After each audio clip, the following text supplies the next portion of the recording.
Okay.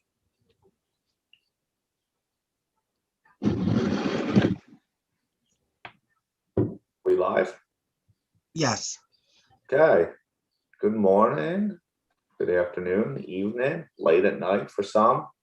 I see Len is showing the sandstorms at Beijing in the background. So maybe he's not sure what time of day it is probably there.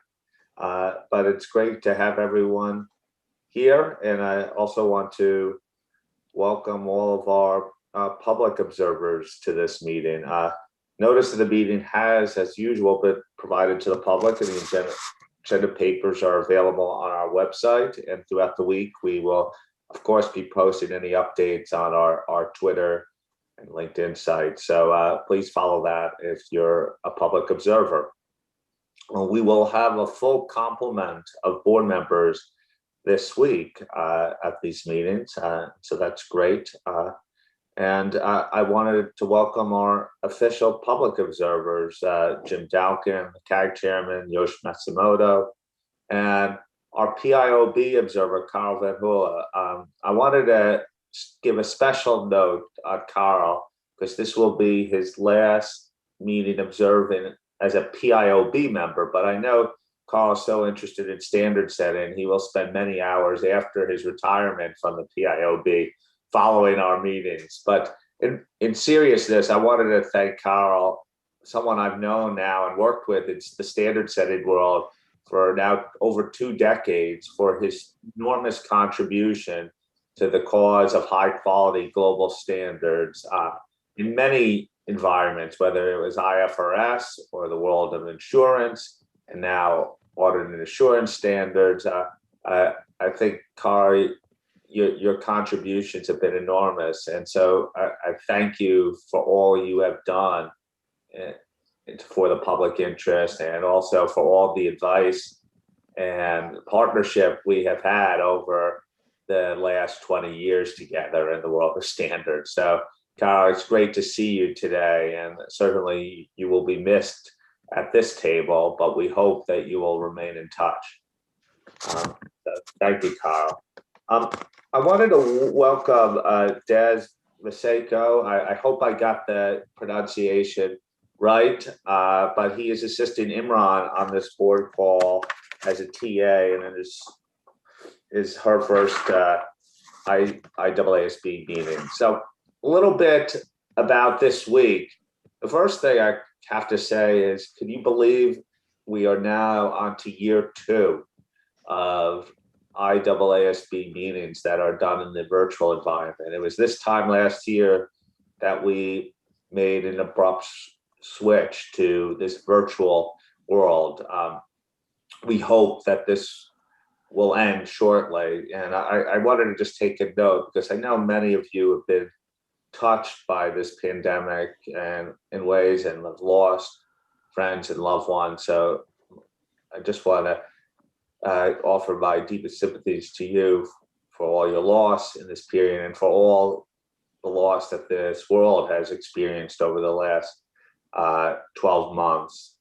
We know that millions have been touched in some awful way by this pandemic. I'm also proud, despite all of the obstacles that have been put in our way, how much we've been able to accomplish. I think it was this year, this meeting, last year, that we got the 600 ED out, and we will be returning to 600 today. Remember, we got ISQM 1, 2, and ISA 220 out. We've made so much progress on EER, LCE, CUSP, fraud, going concern. So we have not stopped in this crisis. And there are just lots still to do, and we're conscious of how much we need to do to sustain the public's confidence in our work. So today, we're started off with a really important topic, audit evidence. The task force is looking for the board's views on the initial direction posed by the Audit Evidence Task Force on a number of technical and interrelated issues. The direction really that we'll get today will dictate where we go in the future. And I read the papers, and there's many of you have commented on. They are really conceptual. They're conceptual for a reason, because it's a conceptual topic and it's foundational. And so today I expect us to struggle a little bit up front and maybe even question why we're even dealing with some of the technicalities of a definition so much. But if we want to get to the topics on the cutting edge of audit evidence, like technology, that deal with technology and other issues, it's really important that we get the foundational definitional issues right up front. And, it won't be bad if we struggle a little bit and we work through it as a board. We haven't had much of this type of topic in recent times at the board table. And so I expect us to have to just sort of grind through a little bit up front. And the paper's quite good and set it out, but I think we may all talk through it. I've had the benefit over the last week or so to work with the task force and the staff to think through the implications of what is being proposed. Later today, Monday, we will discuss the final draft of the EER assurance guidance and related materials. The EER task force will address the board's comments, if there are any, and turn around a document for approval on Thursday afternoon, if that's necessary. If it's not necessary, there's a remote possibility that we'll seek approval tonight. It just depends. But we look forward for that discussion. At the end of the day, we hope to get this EER assure guidance out and approved by the end of this week. So obviously out means we'll do the usual publication efforts after the meeting, but the idea is to get approval this week, whether it's tonight or on Thursday.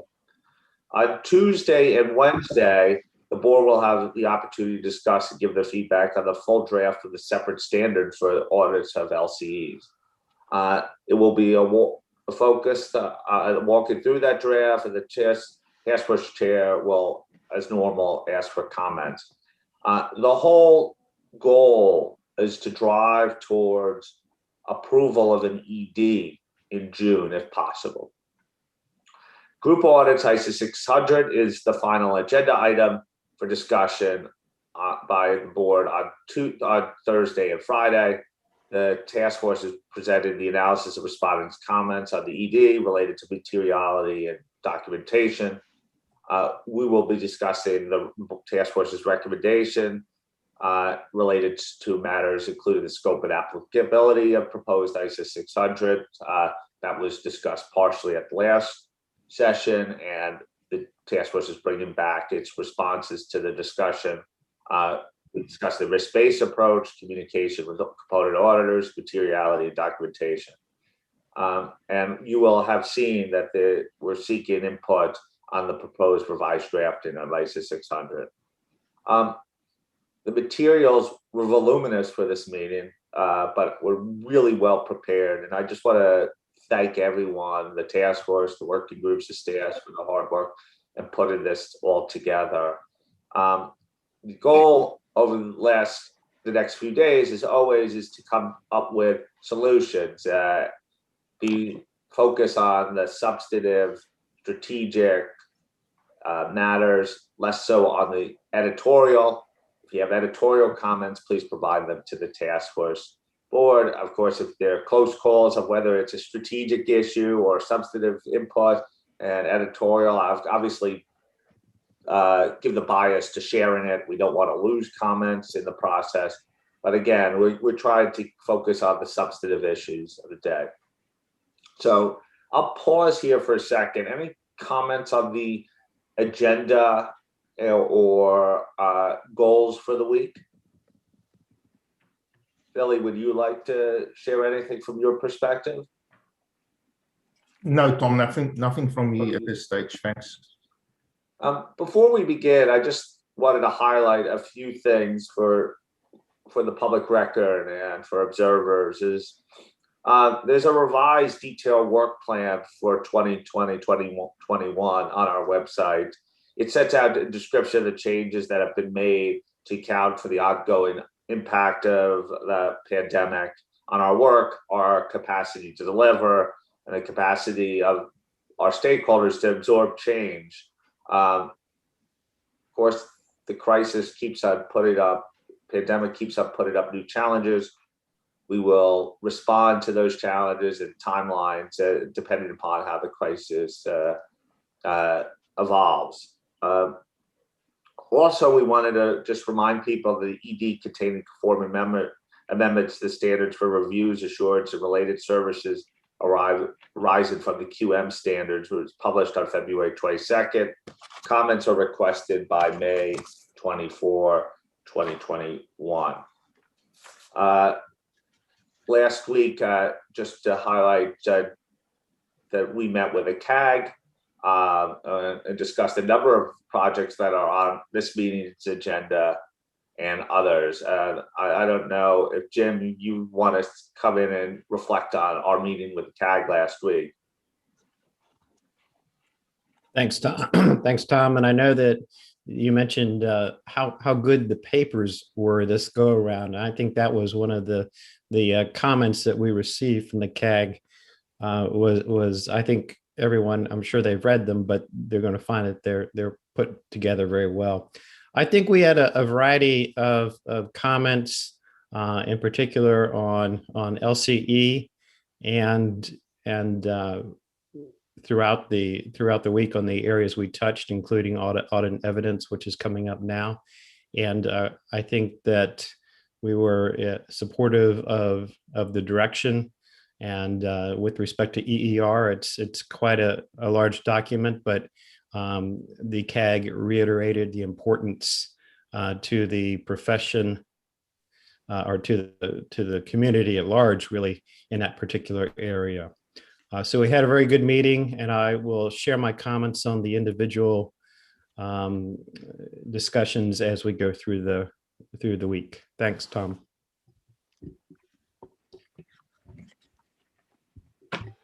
Sorry. Great, thank you, Jim. And our outreach work continues. And just to highlight, in coming weeks, we're going to be meeting with the IAASB Committee on Issuer Accounting Audit and Disclosure and the IFER Standards Coordination Working Group. We will also be updating the Forum of Firms and the S&P Advisory Group on our latest developments.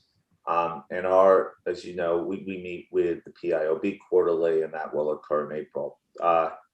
I just want to remind people we're doing a lot of outreach, and we post our outreach in our public reports. But if you have any outreach, please, board members and TAs, share them with Bev or Hankin so we could track and have a full record of it all. Again, as I mentioned at the beginning, we're keeping people posted in a variety of ways these days. We have our Twitter handle at IAASB_news that provides the latest updates and tweets. We also use LinkedIn quite a bit. And for those who are observing, you now know that we have our own YouTube channel. Okay. The draft minutes, before we start, the final thing is the draft minutes for the December 2020 meeting, as well as the teleconferences from January 26th and February 10th through 11th, have been distributed. Please, if you haven't provided comments, please do it immediately. Marked versions will be posted by Wednesday to reflect any changes. We will approve these on Friday. Okay, that was a relatively long introduction before we get going, but I'll pause there, ask if anyone has any questions or comments to share about ongoing developments or outreach you've done. Yeah, I think everyone's excited for audit evidence. And so no one's more excited than you for your first go as Audit Evidence Task Force Chair to lead us through today's agenda paper. Brilliant. Thank you, Tom. Thanks a lot. Hello, everybody. Yes, as Tom said, this is my debut. It also marks the start of my second year as a board member, still sitting in my spare room at home. So I look forward to meeting you all at some point. It would be remiss if I didn't recognise the work that Bob Durer has done to get us to this point. I don't know whether he's watching on YouTube, but for all his efforts as task force chair, very much appreciate that. And my thanks to the task force, Eric, Kayuve, Jamie, Susan. Sachiko's joined us as a new board member. We have Barb Vanich from the PCAOB as an observer, and we are joined by Sarah Ashton supporting me and Wolf supporting Kayuve. We also have Phil and Natalie from the staff side who take a lot of the credit for the excellent material that I think you've had in advance, and Willie keeping an eye on us. As Tom introduced, our goal today is really to start getting some input on some of the concepts that underpin the standard. This is probably the first time since I've been involved in the board that we've been operating at the kind of conceptual level rather than more into some of the detail of the standards. And I appreciate that some of the papers are quite technical. But as Tom said, it is really important because a lot of these concepts have flow through practical consequences, not just in relation to 500, but also in relation to other standards. So I'd ask you please to bear with us and help us with the feedback on the concepts. Michelle, if we could go to the next slide, please. So in December, as well as approving the project proposal, we also discussed some of the key issues that are starting to bubble up here. And what we're bringing back today builds on the feedback we had from you in December, as well as some of the topics which are a first look at some of the matters that were included in the project proposal we approved. So just by way of reminder of where we got to in December, we discussed the purpose and scope of the standard. That was relatively inconclusive, and we have deprioritized some of the work on that. We looked at sufficient appropriate audit evidence, and the board supported using the concept or building in the concept of persuasiveness, but not in a way that is separately defined. What we're going to be doing today is considering how the high-level principles we talked about last time then translate into something in the standard. We looked at information to be used as audit evidence, and again, we agreed on principles in considering relevance and reliability, and in particular, that those apply to all information irrespective of the source. And we got a steer from you on how to capture that into the standard, and again, we're going to be looking at that today as to how that now starts to translate into what we might be seeing. By way of outreach since December, we've had a number of task force meetings. I'm sure as all of you are finding, as they end up being calls, it feels like it's an awful lot of calls. We've also had outreach with the Global Public Policy Committee, which is the largest 6 global accounting networks. That was specifically looking at getting some insight into how some of the COVID challenges and learnings can affect the work we're doing here on audit evidence. We've had a session with the technology working group, which has been really valuable, and we have a lot of their input into the examples that we've shared with you. You've all seen the SMP advisory group letter that came through today, which was broadly supportive. There were a couple of points that I'll try and pick up as we go through the discussion. And then last week we had an update session with the CAG. I think what I took away there was the comments were generally supportive of the direction that we were going. There was encouragement to continue to coordinate with the other working groups, particularly technology, skepticism and fraud, and a caution to perhaps just be mindful of balancing the need for application material and examples with an overall desire for a manageable volume of the standard. Jim, I'll pause there just to see if there's anything you'd like to build on from the CAG meeting.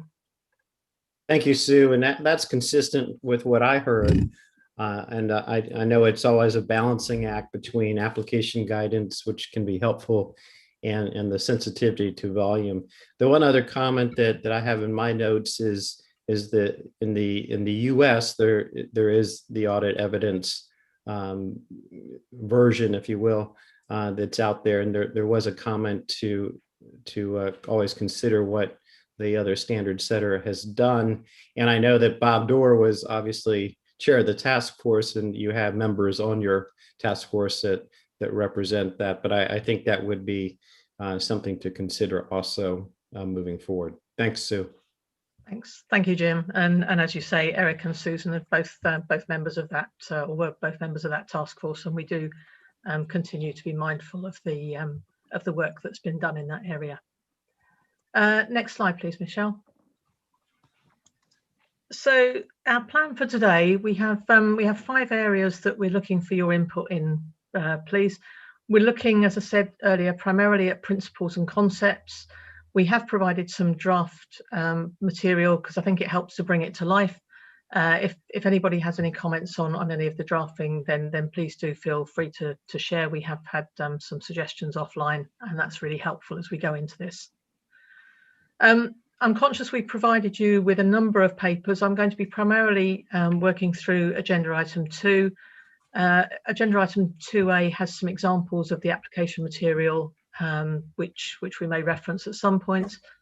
2B is for those of you slash us, and I count myself in this category, who think a bit more visually, because there are areas where it can be quite challenging to work out how some of the parts of the standard fit together and how they link with other standards.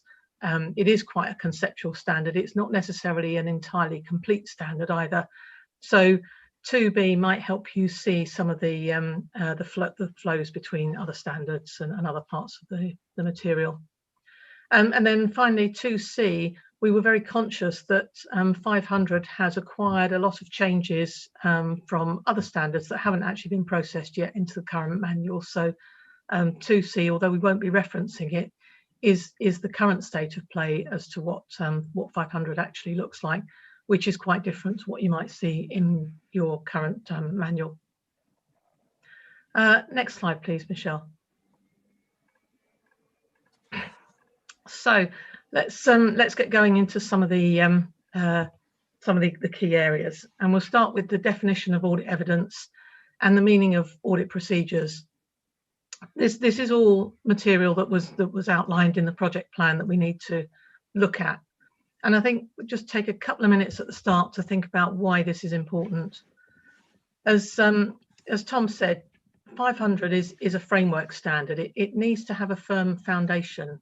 Otherwise, it just won't work. It has a lot of links into other standards, so we need to be conscious of the impact of changes that we're having, not just in this standard, but in other standards. The feedback that we had that has been built into the development of the project plan is that the auditor now has multiple sources of information and data, whether that's structured or unstructured. And the question is really about what information is audit evidence and how does it become audit evidence. Doesn't mean to say that the auditor doesn't have a responsibility to find the right information, but there's also the other side of the equation, is that the simple existence of a piece of information somewhere out there doesn't necessarily of itself make it audit evidence. So the auditor has to determine whether the information is relevant and reliable before it can be used as audit evidence, and then likely still perform additional audit procedures. So for ISA 500, it's important in being clear about what in that big universe of information then becomes audit evidence and what we mean by audit evidence. And what we mean by audit evidence then links into what we mean by audit procedures. The task force has considered a number of questions, which we've listed in the slide, about what does this mean? What are audit procedures? And the meaning of that is important because it determines not just what's subject to 500, but it also has impacts in concepts that are in, for example, ISA 220, where it talks about the definition of the engagement team member, because that links to somebody who's performing an audit procedure. And ISA 230, which is about matters that need to be documented. And again, they link to audit procedures and the audit evidence obtained. So I appreciate there's a lot of thinking there, but it is important because it determines what we have to apply the requirements to. Can I have the next slide, please, Michelle? So the task force spent some time looking at the different requirements for audit procedures that there are across the different ISAs. And we came into two broad categories, and those are the ones that are in green on the diagram. Those that are designed primarily for the purpose of obtaining sufficient appropriate audit evidence, and those that are the ones that you could perhaps think of as being designed specifically for the entity, for its circumstances. They're kind of responsive to the entity being audited. And then the other procedures that are primarily performed to comply with requirements in the ISA that are not of themselves really designed to generate audit evidence. And those are, you know, for example, things like the communication requirements, communication with those charged with governance, reporting requirements, forming an opinion.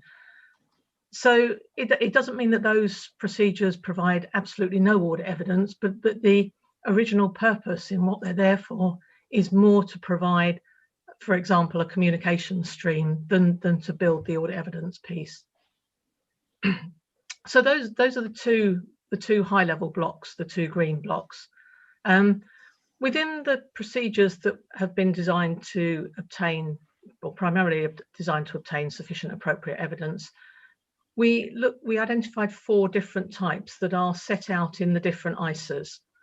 So you've got the risk assessment procedures in 315, which are fairly clearly defined. The further audit procedures to respond to those risks, which are set out in 330. And then we had a couple of other things that don't seem to be captured in those categories. So other audit procedures that are designed to obtain sufficient appropriate evidence, but are set out in another standard. So for example, there's a lot of material in 560 on subsequent events. And those are not described as either risk assessment or further audit procedures in those standards. So we've captured those in a separate box. And then finally, the audit procedures that are undertaken to consider the relevance and reliability of information. That's already in 500, and the task force thinks that this is an audit procedure and that the relevance and reliability of the information feeds directly into the consideration as to whether there's sufficient appropriate audit evidence.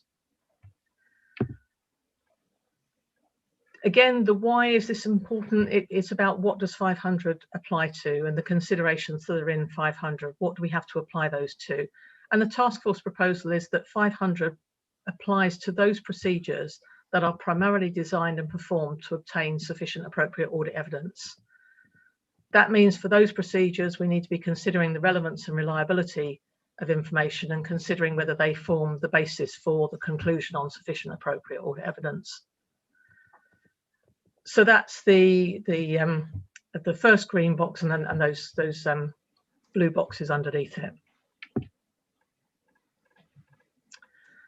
Can we move on to the next slide, please, Michelle? Thank you. So if we take that and think about how that then potentially flows into the definition of audit evidence, we talked about the why this is important and the context. And the diagram on the right of that slide, I think, captures the rationale for why we're looking at changing the definition. In the environment we're looking at, where there are multiple sources of information, the information to be used as audit evidence is essentially the input to the consideration. Not all information to be used as audit evidence ultimately becomes audit evidence. For example, it may fail on relevance and reliability. So the auditor may go out with initial thoughts about what to use, but then have to adapt that. So we are proposing to change the terminology a bit there to add clarity and use the terminology information intended to be used as audit evidence, which is the input to that kind of funnel. Information used by the auditor is the output from the consideration. So the auditor has determined that the information is capable of being used by as audit evidence. It's been subject to audit procedures so that it becomes the information that the auditor is able to use. So information needs to be subject to audit procedures to become audit evidence, and determining relevance and reliability as part of that process is considered undertaking audit procedures. So therefore, the audit evidence is the output of the audit procedure rather than necessarily the input. And we've spent a lot of time thinking about that. And I think that's an important conclusion because it affects what is audit evidence. It answers that question as to whether all the information that exists out in that universe is audit evidence, by saying that the auditor has to do something with the information for it to become audit evidence. Next slide, please. So the definition that we are proposing captures some of the thinking that we've just been talking about. It reflects that it's information which has been subject to audit procedures that enables the auditor to draw conclusions that form the basis for the auditor's opinion and report. The final sentence that was included in the extant definition refers to very narrow sources of information. As we talked about in December, we've taken a more principles approach to sources of information, so proposing removing that final sentence that references accounting information, but building more in the way of application material to look at the various sources of information. So I think that takes us through our first topic area, which is around the definition of audit evidence, the meaning of audit procedures. So I'd like to take a stop there and take some feedback on the questions 1 and 2 that you have, please.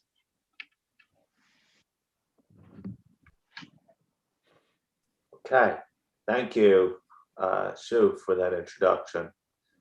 We're going to deal with questions 1 and 2 related to the definition of audit evidence, meaning of audit procedures. It said really important to get clear direction on these points, even if it means a little bit of working through them, because that will lead our path going forward. Okay, Roger? Yeah, thanks, Sue, and thanks for the task force. It was an interesting introduction. I struggle a little bit, especially with the categorisation between relevant and reliable in audit procedures. It seems that there's 2 tests being applied. Firstly, is the information relevant and reliable? And in determining that, it might be, in some cases, it might be very clear that it's not especially relevant. But in other cases, you might have to do some audit procedures to determine whether it's relevant and reliable. In which case it meets your definition of audit evidence, I think. Although I'm not reading it that way. So I'm reading it as a two-pronged approach: relevant and reliable, and then you do something else to the information to turn it into audit evidence. So that's probably the conceptual issue that I'm struggling with a little bit at this particular time. Just the determination as to, do you have to do audit procedures to determine relevance and reliability? So if we'll see how other people go, but that's an area I'm looking for clarity on. Thanks. I don't know, so to preempt that point, it was really a question of clarification, what the task force's intent was. If you want to respond to that, and then we'll allow others, because that I think Roger was just asking what you attended as a task force. Sure, and I think Roger captured it quite neatly. In some places, it's kind of blindingly obvious whether there's some work that needs to be done, and in any others not. And we would envisage the work to capture the relevance and reliability as being audit procedures. So it may be in some cases that's the only work that is done on that in that consideration, but. Roger, I think we would envisage the the audit procedures to establish relevance and reliability meet that audit procedures definition. I don't know whether that helps. Roger, would you, any reaction? Yeah, I'm probably going to then go to paragraph 23.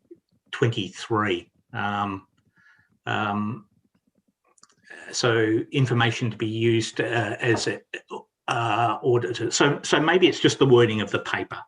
And in which case, if we can make that clear, because what we don't want is to get too many tests, too many levels of testing to go into this particular area. So if that could be made very clear, as to what the auditor needs to do to kick stuff out of the box effectively. So yeah.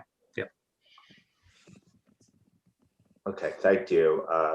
So that really is that you should, if my understanding is that you sort of understand the direction the task force is going, but it would require greater clarity in the document. Okay, great. Josephine.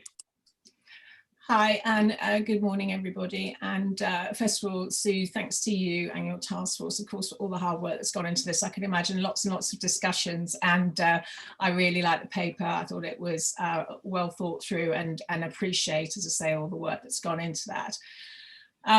Got quite a bit on one or two, but I'll try and summarize it. So I really support the need to clarify the meaning of audit procedures. I think that's very well done there.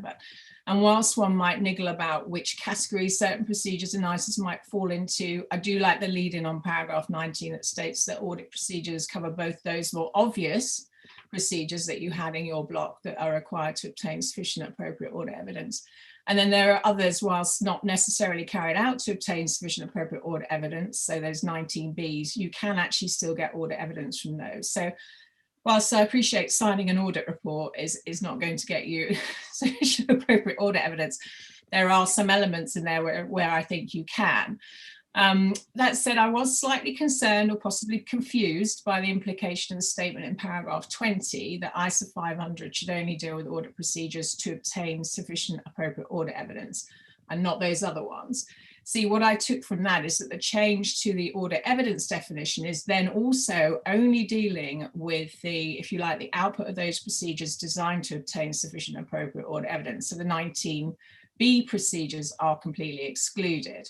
Yet it's always been the case, even if A14 might imply otherwise, that audit evidence is all the information, whether obtained from audit procedures in 19A or other sources, or even 19B, that's used by the auditor in arriving at the conclusions in which the opinion is based.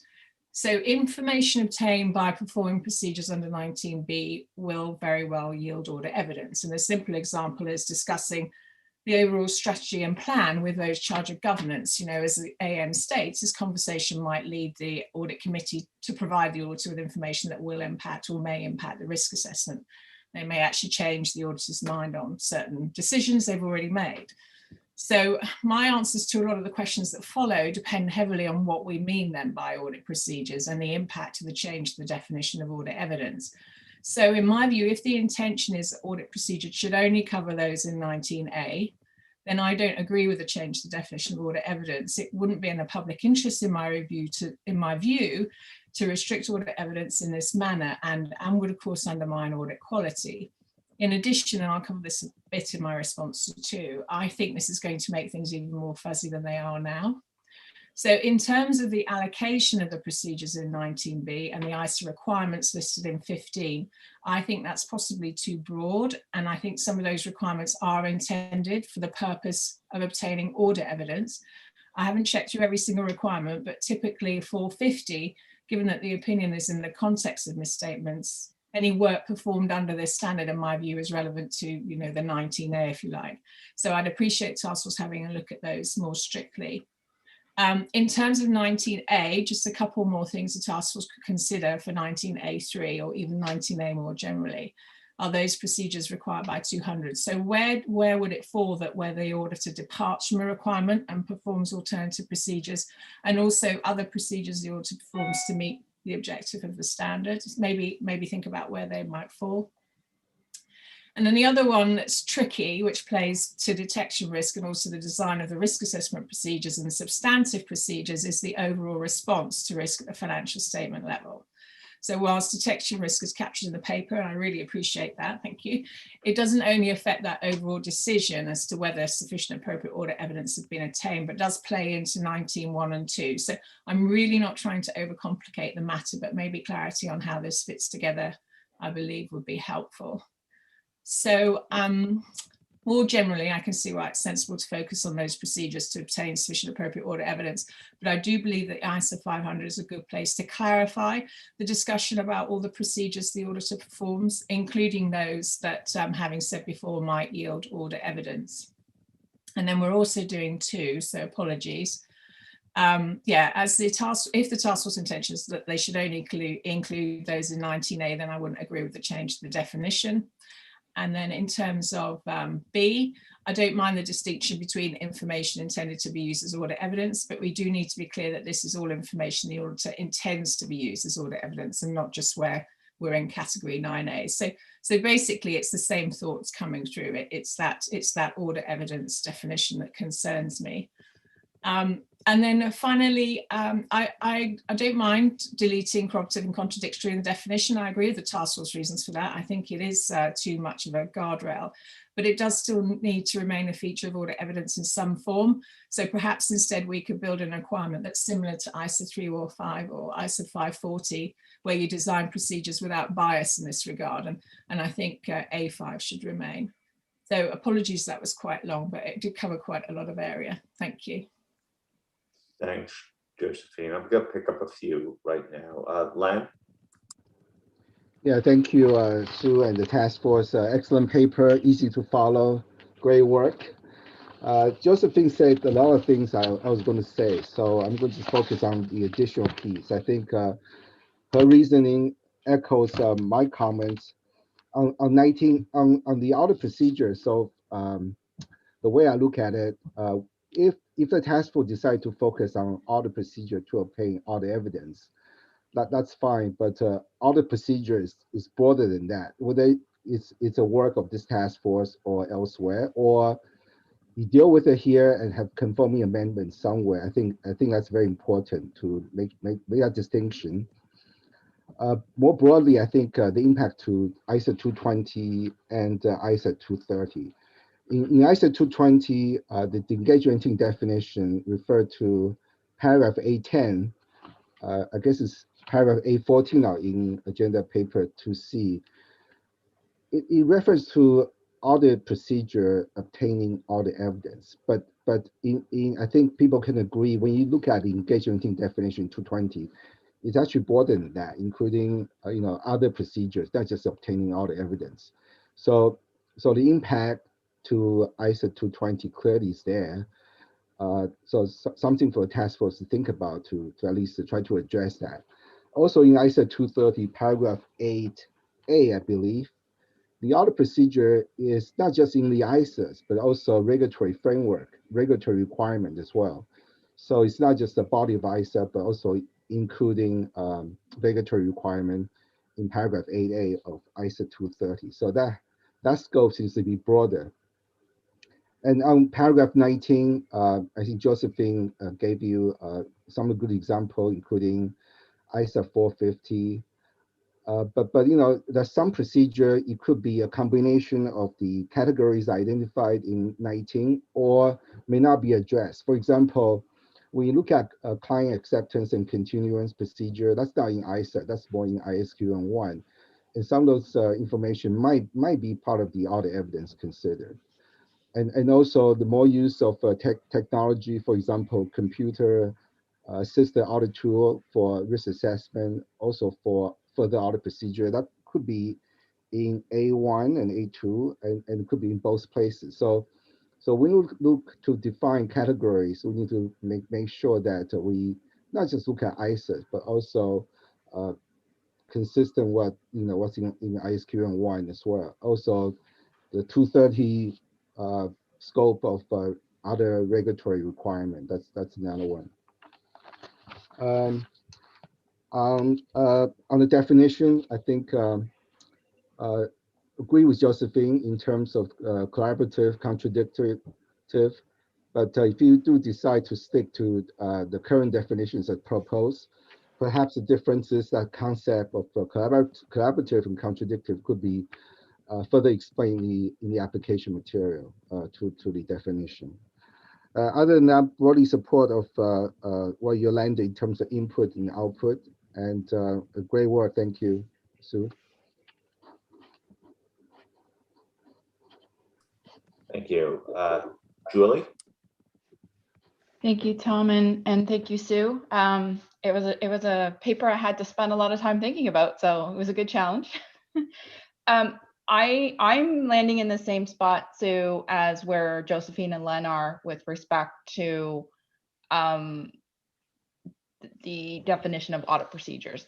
I really got myself hung up on the split that you've made, where other procedures end up in a different bucket, and what are the I guess what are the consequences of them not being in the category of audit procedures and therefore not being covered by ISA 500. I realize that the information, and then as the procedures are performed and the evidence that's created, it's somewhat different.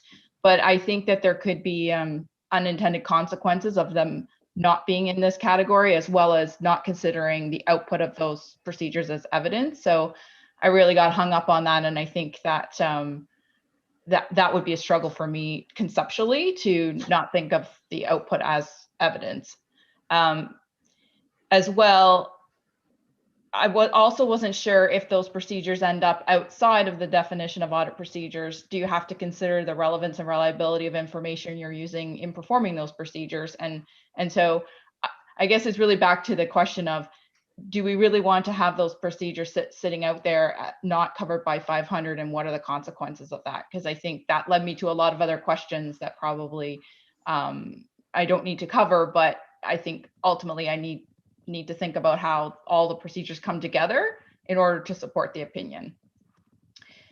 When I got to question 2, I was in agreement with where the task force was landing on question 2A and B, but again, it's also predicated on the fact that what do we have in the bucket to begin with? So if all of the procedures and evidence created as a result of those procedures is included in 500, I'm quite happy with 2A and 2B, but I think there's sort of that first question to be answered as well. So that was all. Thank you. Thanks, Julie. I guess we're hearing very consistent themes on that, and maybe, if people sort of agree at some point, I'll turn back to Sue shortly to respond to it, but I'll take 1 or 2 more, and maybe a show of hands if people have similar views to, I guess now we have Josephine, Len, Julie to voice very similar comments. Imran? Thank you very much, and good afternoon. Tom, thank you for your message regarding COVID and what we've all been through at this time.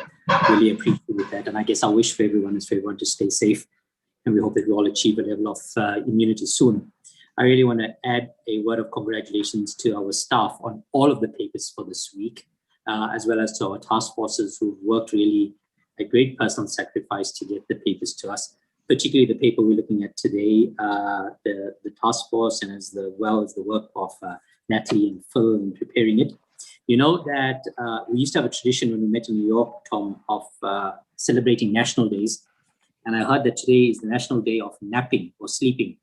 But obviously, this task force didn't think about that. They gave us something to keep us very wide awake today.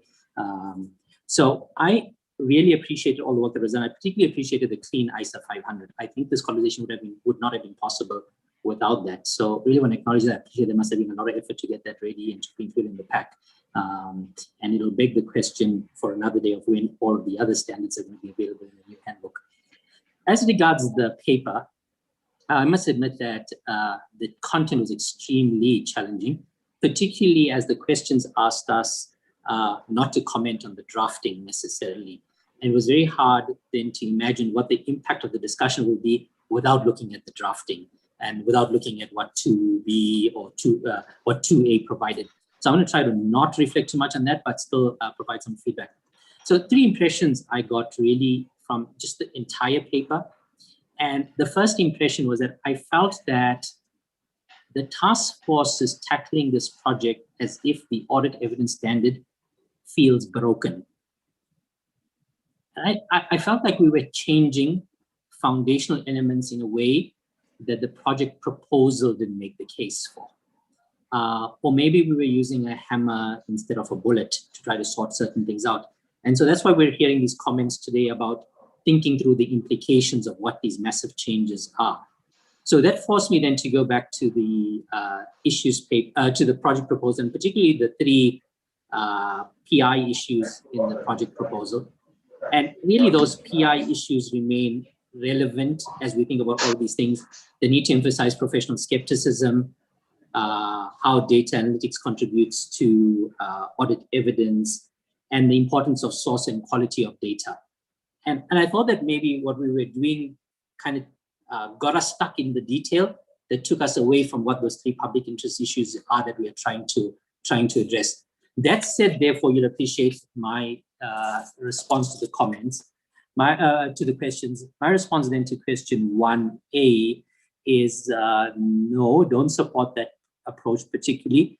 And I guess a more direct answer than those that we may have heard is I was not sure how 3 and 4 are just not, categories 3 and 4 are just not subsets of category 1 and 2, or maybe with a clearer justification that'll become clear to me, but certainly wasn't clear based on how this is structured now.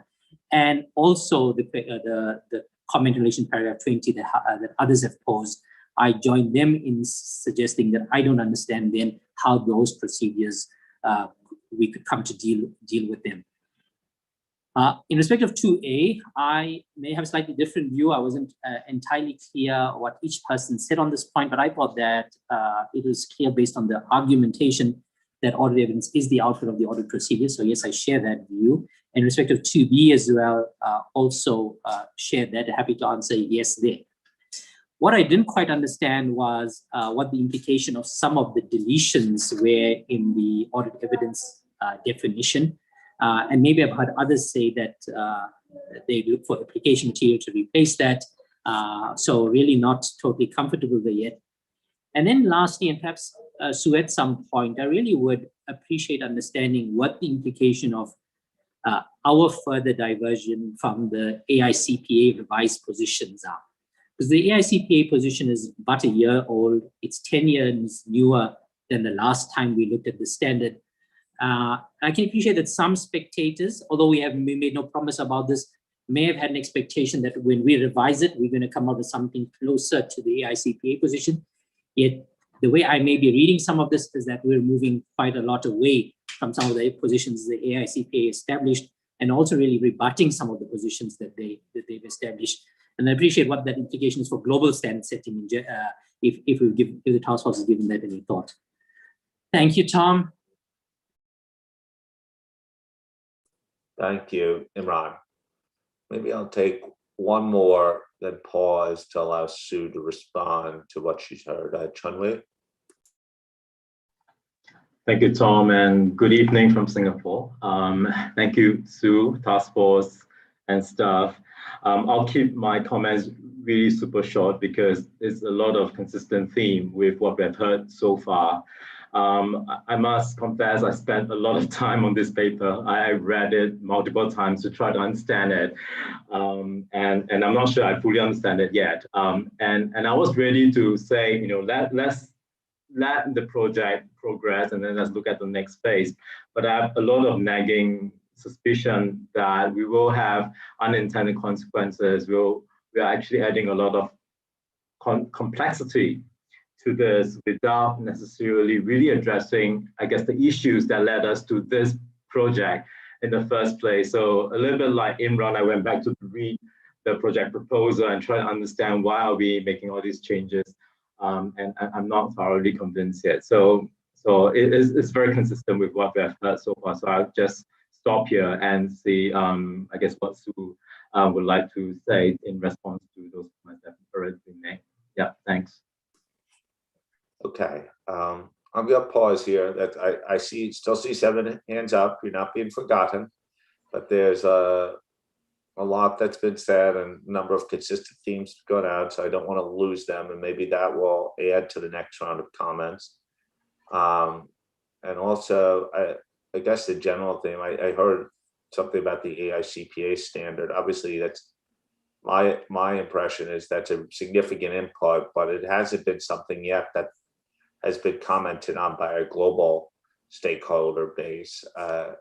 So that is also an important consideration as well. So we always knew that when they went ahead and with their audit evidence standard that there was some risk there from that. Sue.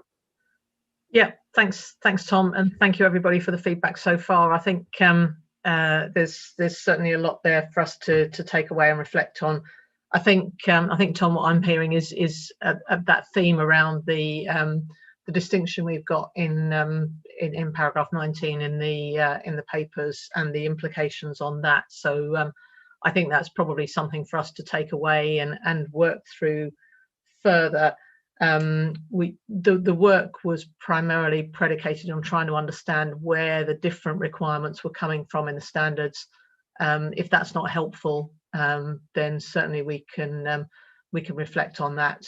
And I take the points that people have been making about some of the things that we have in the other bucket, that they are, clearly contributing in some way. So I think the response there is we probably should take that away and look at that further.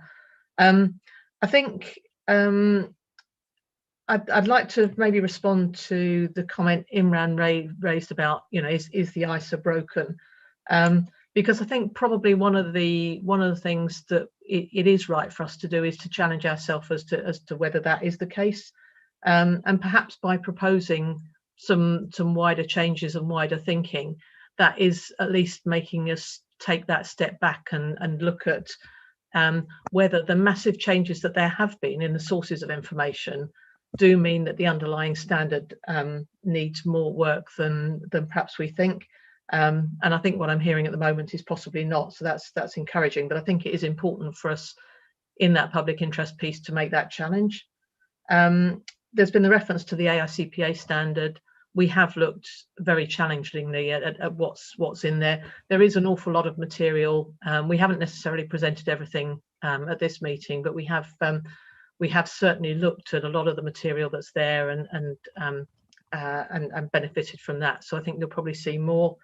I think a couple of people, Josephine and Len, both referenced the corroborative contradictory point. That's another piece of work that we have that we didn't bring to this meeting because we were already pretty well loaded, but certainly some thoughts there about how we can look at the language and where we use extreme language and where we use slightly softer language. I think there's a lot of very helpful input there. I think my preference is we take it away as a task force and work through some of the comments we've had. Okay, and of course, as always, if other members of the task force or staff working feel like they'd like to come in too, I don't hesitate.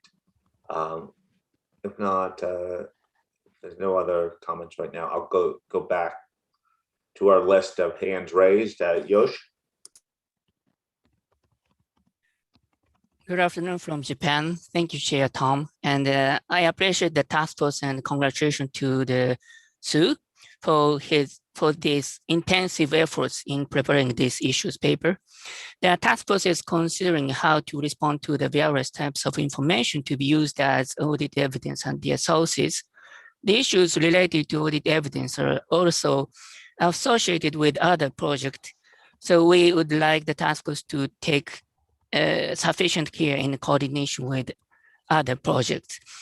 This project has come to include a lot of conceptual issues like this is mentioned by Tom. And in addition to academia, outreach to other stakeholders such as practitioners and users is also important from the viewpoint of practicability and understandability. As a matter too, I support the proposal to define audit evidence in terms of the use by the auditor or the application of audit procedures like output basis. I suppose that this is similar to the definition of the AICPA. However, I cannot agree with the proposal to define audit procedure in terms of audit evidence, because the audit evidence is already defined in terms of audit procedures, which is tautological definition. As 500 is the audit evidence standard, it does not necessarily require the definition of audit procedures. But if we have to define audit procedures are defined as the activity of selecting and applying the most appropriate techniques among many audit techniques to prove a certain assertion. This idea, which distinguishes between audit techniques and audit procedures, was shown in the popular and typical US auditing textbooks since 1960s. That is, thank you. Thank you, Josh. Ty Morton? Thank you, Tom, and good morning, good evening to everyone. And thank you, Sue, and the task force for the papers, the good papers presented for the meeting. I can also keep my comment relatively short, as my feedback is consistent with the theme that you already heard. The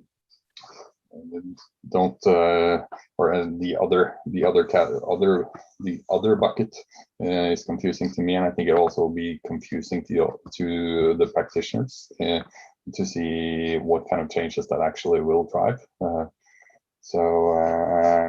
As others said, on question 2, audit evidence, I think, is output of audit procedures, but depending on what is audit procedures will also drive what then becomes audit evidence. So I think that's it. Thank you. Thank you. Isabel? Yes, hello everybody. I want to thank the task force for the hard work and the paper. Sue, I found your demonstration was very persuasive. The paper was crystal clear, and the presentation was even more convincing. And I think it could work. It could work if we had only ISA 500. So we would have a standard that would be totally logic internally. But my question, and I'm linking to all the points that have been raised by the other board member, is that I'm fearing the consequences on the other standards and the global consistency of the standards. I think we need to be careful not to overly complexify the ISAs, because if ISA 500 is dealing only with part of the scope of the audit procedure, will we need ISA 50A to cover the remaining scope? And then it will create a lot of additional complexity. So that were my points on question A, and I agree on question 2. Thank you. Thanks, Isabel. Next is Diane. Hello there, everybody. Sue, first of all, thanks very much to you and the team. This was, I think somebody said this was a good mental challenging experience, I imagine, for all of you. And I also appreciated your opening comments. It helped ground me a bit. I won't repeat. I will just agree that the comments made on paragraph 19 is, to me, a little overly complex. And I think about the practitioner looking at that and saying, you know, what's more important, the activities in A and B, but there could be really important results and evidence that come out of the activities in B, which I don't think should be discounted. So I am concerned about 19 becoming a little overworked and losing the forest through the trees as to what is the purpose of these audit procedures. And then the only other comment I would make is on the definition of evidence. And again, maybe this is an old school comment, but the suggestion to remove the second sentence about that the audit evidence could contain information both from accounting records and information obtained from other sources, I know the concept of accounting records is maybe an old school comment, but I would like to see kept within that definition the recognition that information can be sourced from different places. And if I go back to the project plan, you know, the nature and sources of information was important. And so I would like to see that retained in the definition. I think that becomes important because as an auditor, then you need to understand the source, because that will then dictate the amount of effort you need to place on it. And you may execute different procedures recognizing the different sources. So I personally feel source of information is very important because it then drives a lot of next steps. So those are my comments. Thanks very much. Thank you. Wendy? Okay, so at this point, almost every single one of my comments has been addressed, especially in the last three. So I will also thank Sue and the task force. In particular, I want to add in that the visuals are very helpful for me, because without those visuals, I would have struggled even more than I did with the paper. I did have one other observation, and that is in the definition. The word "end report" was added, and I didn't know why. I was struggling with the why. What was wrong with just the auditor's opinion? So that was my only add-on after everybody else had already covered every single one of my points. Thank you. Thank you, Wendy. Lynn. Thank you, Tom, and thank you, Sue, for the presentation and the task force for the paper. Just to emphasise 2 points that have already been made. Firstly, the importance of getting the audit procedures right, particularly from the engagement team and 220 perspective. And I agree with the comments that have been made. In terms of the definition of audit evidence, I like the second sentence of the AICPA definition, and I think putting that together with parts of the deleted sentence in the old definition would take us further, because I think we should be talking about the sources. I think we should be talking about financial statements. And given one of our key challenges is professional skepticism, I like the words contradictory and collaborative. So thanks, Tom. Okay, Fernando? Thank you, Tom. Hello, everyone. Sue, thanks a lot for the presentation. I have to admit that I really enjoyed reading the paper.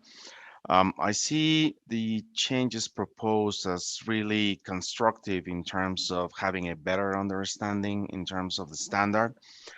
I was really struggling a little bit with one thing. It's not really clear to me what I need to do with the changes. It's not clear if I have to do more work, less work. Is it the same as today? I think the changes help in terms of maybe having a better understanding, but in terms of the work effort, how does that really affect my day-to-day tomorrow when the standard is approved? And I think that's a very critical consideration, because we need to think what's going to be the impact in practice. What are we really expecting from practitioner and people after reading the standard? And that's the piece that I do not really disagree with the changes. Actually, I like them. I think it's modernizing a lot the standard, but not really clear what I need to do with those changes. So that's my only suggestion. Really, just think about what is going to happen tomorrow, and what's the impact to all of us who are really doing audits every day. Thank you. Hi, that was the last of this round of comments. Sue, again, a lot of consistent themes. So in some ways, maybe not universal acclaim for what was supposed to be a straw man proposal, but actually consistent feedback, which drives you maybe into a single direction and a focus on what the practical impact of these changes and whether it's meeting its intended consequences. Yeah, no, that's fine. I mean, it's all the hard part is always drafting those first sets of thoughts, isn't it? And appreciate the feedback. And I think we have plenty to go away with. I think the steer from Isabel about not making it over complex, I think is very valuable. Just maybe a couple of points on that latest round, just to respond to questions from people. I think Diane and Imran both referenced the deletion in the definition, removing the reference to financial statements and so on. The intention there was to pick up the sources of information far more extensively in the application material. So we will look at that, but there is a much wider discussion of sources in there and the impact that might mean and the differences potentially on work efforts. Wendy, you raised the question about the addition of and the audit report, and that was a consistency change with paragraph A30 of 220 and other discussions of 200 and other discussions in 200, because they reference both the opinion and the report. Certainly we can have a look at that, but I think our sort of working assumption is that there was probably no difference in the intention of the terminology in those places, so they should probably be consistent. And Fernando, your point about work effort is absolutely bang on. The work effort piece is a piece that we haven't got to as a task force yet, and you'll see that coming up in a couple of other pieces a little bit later on, where we've retained one of the categories because we want to work through the work effort point and see whether there's a different outcome. But absolutely, it's something we need to be very conscious of. So Tom, I think I wasn't proposing to go into any of the other comments in detail. I think we have plenty of steer there to work through. Okay, let's start the next section, and we will take a break at some point. I'll figure out the right moment, maybe depending upon how long the introduction is, maybe after the introduction or maybe mid-round. Cool. Okay, thank you. I think this is possibly slightly less conceptual, and it builds on the discussion we had in December. So we're going to talk now about the information intended to be used as audit evidence. And in December, we had support for the principles-based approach, with the expectation that there would be guidance on the relevance and reliability considerations. The diagram, which is an extract from agenda item 2B, is really just designed to show how the different bits of the paper and the indicative application material and the questions just link together in this piece of information to be used as audit evidence, and how it now reflects the breadth of what might be available. So the discussion we've just had about sources of information, thinking about whether the information is available and understandable, considerations about relevance and reliability. And on the right-hand side of the slide there, you've then got the considerations, which is an evolution of what we spoke about in December. So looking at the attributes of relevance, so 2 attributes there, looking at the attributes of reliability, and we have 5 attributes there, and the factors that affect which attribute applies and which affect the work effort to be considered. And there's 9 in the list there. So that's the kind of big picture of what we've been working on there. Can I have the next slide, please? I'll start first on the requirement. Sorry, I just hit the wrong button on my computer. The task force proposes here a more principles-based requirement that applies relevance and reliability considerations to all the information to be used as audit evidence, regardless of the source. And that's what we spoke about in December. Now, it's probably important to say at the outset, we consider this as a task force to be a more robust requirement than is already in the extant. You'll see it it will come through as one requirement rather than two. So, if we're playing a numbers game, it looks like it's less, but we consider the content to be more robust. The extant 500 addresses relevance and reliability of information to be used as audit evidence through two requirements. It's got paragraph 7 and paragraph 9. Paragraph 9 is the one that only applies to information produced by the entity, and it requires the auditor to evaluate whether the information is sufficiently reliable for the auditor's purposes and obtain information about its accuracy, completeness, and whether it's sufficiently precise and detailed for the auditor's purposes. But that is in relation to information produced by the entity. Paragraph 9 of extant 500 was really designed based on the kind of generalization that information obtained from outside of the entity is more reliable than information obtained from inside. And given the expansion of sources of information external to the entity, including big data and all sorts of things, plus sometimes the difficulty in telling whether something is internal or external, in our view, this generalization is no longer appropriate. Also, as we talked about in our recent call on technology, the specific requirement to attain audit evidence on completeness and accuracy might not be practical in every single piece of information, and there may be a kind of degree of completeness and accuracy that is acceptable depending on the circumstances that the information is to be used for. And as we spoke about in December, there are other attributes other than completeness and accuracy that might be important. So, for example, bias if it's the information produced by management, or credibility if it's information from an external source. So the proposal is to combine 7 and 8 into a single principles-based requirement that applies relevance and reliability considerations to all information to be used as audit evidence, with accompanying application material as to how that applies in different circumstances. But as I say, in our view, this results in a more robust requirement than is currently there. If we can have the next slide, please.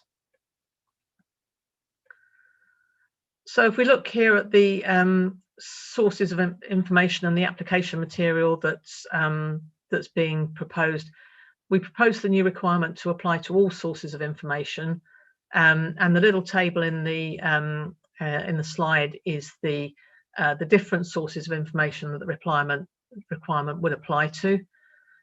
The different sources may determine different considerations for relevance and reliability and different work effort, which I'll pick up on the next slide. One point I would say is please don't get hung up on the fact that the box for auditor or firm is still there. I know we discussed it in December, and the board feedback was that we probably don't need this, because, as I said earlier, the task force hasn't had the opportunity to look at the work effort position.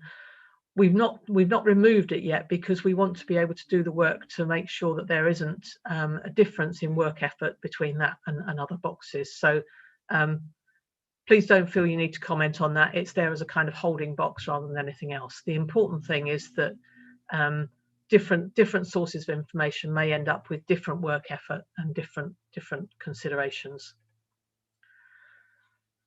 One area that I did want to draw your attention to is the definition of an external information source that was introduced into ISA 500 as a conforming and consequential amendment from ISA 540 when that was revised. That external information source is quite a specific and narrow definition. So some of the external information that would be commonly used in an audit, such as a bank letter, bank confirmation, doesn't actually meet the definition of an external information source. So the task force is proposing an additional external source definition or category, which is information from another source external to the entity, which is allows us to pick up some of those things that are not included in the information, external information source from 540. Also in that external information source piece that's introduced from 540, that talks about information that's provided in the capacity of a management expert, a service organisation, or an audit expert. Don't qualify as being an external information source in this particular sense. So we've looked at where those we think should fit, and the task force proposes that information that's provided by a source external to the entity when acting as a management expert should be considered an internal information source, because management still has responsibility for that information. But information that is provided by a source external to the entity when acting in the capacity of an auditor's expert is considered information from another source external to the entity for this purpose. Appreciate that's a bit painful, but it is as a result of the definition of external information source being narrower, and there being other important things that we need to consider. We can take the next slide, please. Looking at the application material that we have been working on, the task force is proposing application material for availability, accessibility, and understandability of information, which typically you would be considering before considering relevance and reliability. We then have examples of attributes of relevance and reliability, which builds on the discussion we had in December. There are factors within this that affect which attributes apply, the degree to which the attributes need to apply, and the extent of auditors' work effort in considering relevance and reliability.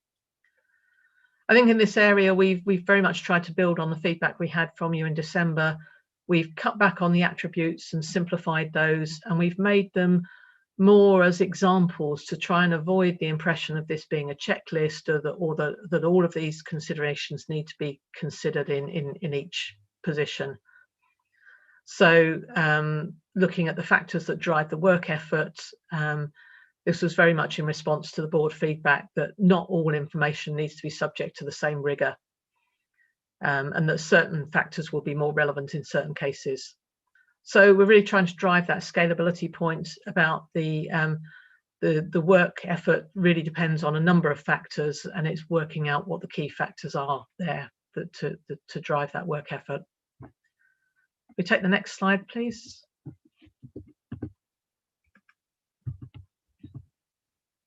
So I think that brings us to the questions on the information to be used as audit evidence, and really looking for your feedback there on how we've taken what you provided in December and built that into the material we've presented you. There are 3 questions there, Tom. I'm happy to take them together if that's helpful for you, or however you think is best on this one. Well, we will ultimately take all 3 together. So if you go to agenda item 2, it's page 14 on the bottom, 3, 4, and 5. We only showed question 3 on the screen. What I suggest here is we pause. It's 8:25 my time. We reconvene at 8:35 my time, or 35 minutes after the hour. So you could think about, raise your hand, think about what you want to say, and we'll continue this excellent discussion. So let's take a quick break, and then we'll be back in 10 minutes.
Okay, we'll start in about a minute. You were in my part of the world, you probably were refilling on caffeine.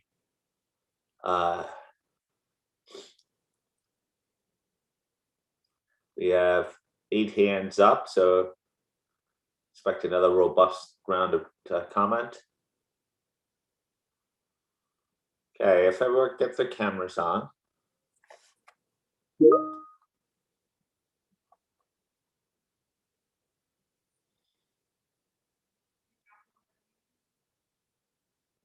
Okay, gonna call on Edo first. Edo, you ready to go? Yes, I am, Tom. As I haven't been on yet, I do want to also share my appreciation for the paper and the hard work, that clearly conceptual hard work that's gone into this. It was a proper exercise also in going through it. That was appreciated. In respect of the questions on the before us now, I think we've gone, we moved in the right direction, very well so. I do want to probably caution again for for the possibility that this is not being used as a checklist. And so I appreciate you've mentioned it's not intended to be such, but that could be clarified a little bit clearer, I think. I have no principal objections to the approach, and you've mentioned and you've scoped out the work effort. I was struggling with how work effort fits into this and how it's being phrased, and also in the draft application material, but I'll reserve any comments that I have after the task force has done its work on it. And I'll provide some offline comments and questions that I have for the task force's consideration. In respect to question 4, I guess I still struggle with the auditor being a source or the firm being a source. I think that the auditor or firm will always use some information before he or she or the firm will do something. And if it's not needed, let's keep it simple. And in respect to question 5, I am supportive of the initial recommendations of the task force. Thank you. Thank you very much. Diane. Okay, thanks, Tom. Relative to 3A, I guess my comment was related to paragraph 37, which is where we were making some revisions to previous existing definitions in 500. And I, again, maybe get concerned about deleting things. I do think paragraph 9, which talks about accuracy and completeness of information, IPE information, is important. I think what you might be leaning towards is moving that to application materials to really drive home accuracy and completeness, which I think I might be okay with. I really don't want to lose that concept, because we would have an expression here in the US, it's motherhood and apple pie. And I think accuracy and completeness of information that's used by the auditor is an important concept. And if we do end up going straight with the application material, I would just challenge, because I think some of the examples that you have today in there maybe could be a little stronger. There's an example in there about depreciation, and it's not necessary to understand the completeness of the population to test depreciation, and I would disagree with that. I think that is an important concept. So if we are going to go the application route, I'd want them to be really good, strong examples. Relative to item 4, and I know you said don't focus on auditor sourced information, so I won't. I don't like it, but I won't focus on it. And I guess your explanation about the 2 types of external sources and the connection to, I think it was 540, I understand. I would just ask, and this is my own ignorance, as to would the extent of audit procedures be different between external and external from other sources? And if the expectation is that the auditor would conduct the same level of procedures, I'm wondering if we can move those two together. So it would come down to what's our expectation and the level of effort. And then on number 5, I agree with it again, going through the application material, it struck me that both examples are artificial intelligence blockchain examples. And I would just caution us to, maybe have examples that are a little bit more mainstream so people appreciate it and can connect to it. I'm a big believer that the application materials are going to be really helpful to the practitioner. And so coming up with the examples that, in addition to maybe what you have, but just a couple more that are more mainstream. And that's it. Thank you. And sort of smiling on the blockchain stuff and artificial intelligence. I give similar feedback, and I think they've received similar feedback, particularly as it relates to blockchain, which is probably, as you know, from our disruptive technologies a discussion, maybe a little bit more removed from it, but to use API-based information as the model-driven information, other forms of tech. And when I spoke to the task force, they were nodding their heads that they've heard similar themes as it relates to the guidance. Julie. Thanks, Tom. So Sue, with respect to question 3, I am supportive of the move away from where we are today to a more principles-based approach. I think that's a good direction. So I wasn't terribly concerned about the deletion of paragraph 9 because I understood where the task force was going, and also the fact that in the paper you describe, all information needs to be subject to some level of consideration for relevance and reliability, and there's a spectrum and we need to consider that. So I was okay with that. I did stumble a little bit on the phrasing in the revised paragraph 7, and maybe you can help me here, but it felt a little bit, and I'm considering that this is at the input stage as opposed to the output stage, but hopefully I have that right. But I was wondering if this is a 2-step process. Do I do it all in one step? Do I stop after the first consideration and then move on to the evaluation? So I don't know if we need it written quite that way, or if there's a combination here where the auditor considers the relevance and reliability it intends to use in addition to considering whether it's for their relevant for their purpose. I just wasn't sure what distinction we were drawing with the 2 parts of that requirement. So it was just something I stumbled a little bit over in that paragraph. Moving on to, sorry, question 4, or actually 3B, I was fine with the attributes. I think we've moved to a better place now where it's less of a checklist, appearance of a checklist and more considerations in the application material. I guess anybody could still take that and create a checklist out of it, but I think that the task force has moved in the direction and responded appropriately to the board's feedback on that. So I was happy with that. When we get to question 4, and I think it's the same question maybe Diane had around what is the distinction between external that's coming out of like external information source and other external information, and what does that actually mean to me? And do we mean it to be something different from a work effort perspective? Because if we do, then we need to be clear what that is. If we don't, then I guess I'm just challenging whether or not we're bound to having 2 categories. Do we need to reconsider whether there really is just one category and not 2? And I understand that was a conforming amendment from ISA 540, but if it doesn't kind of work in what we're trying to do, is there any harm in reconsidering that? Because I wasn't really sure about the distinction between the 2 categories.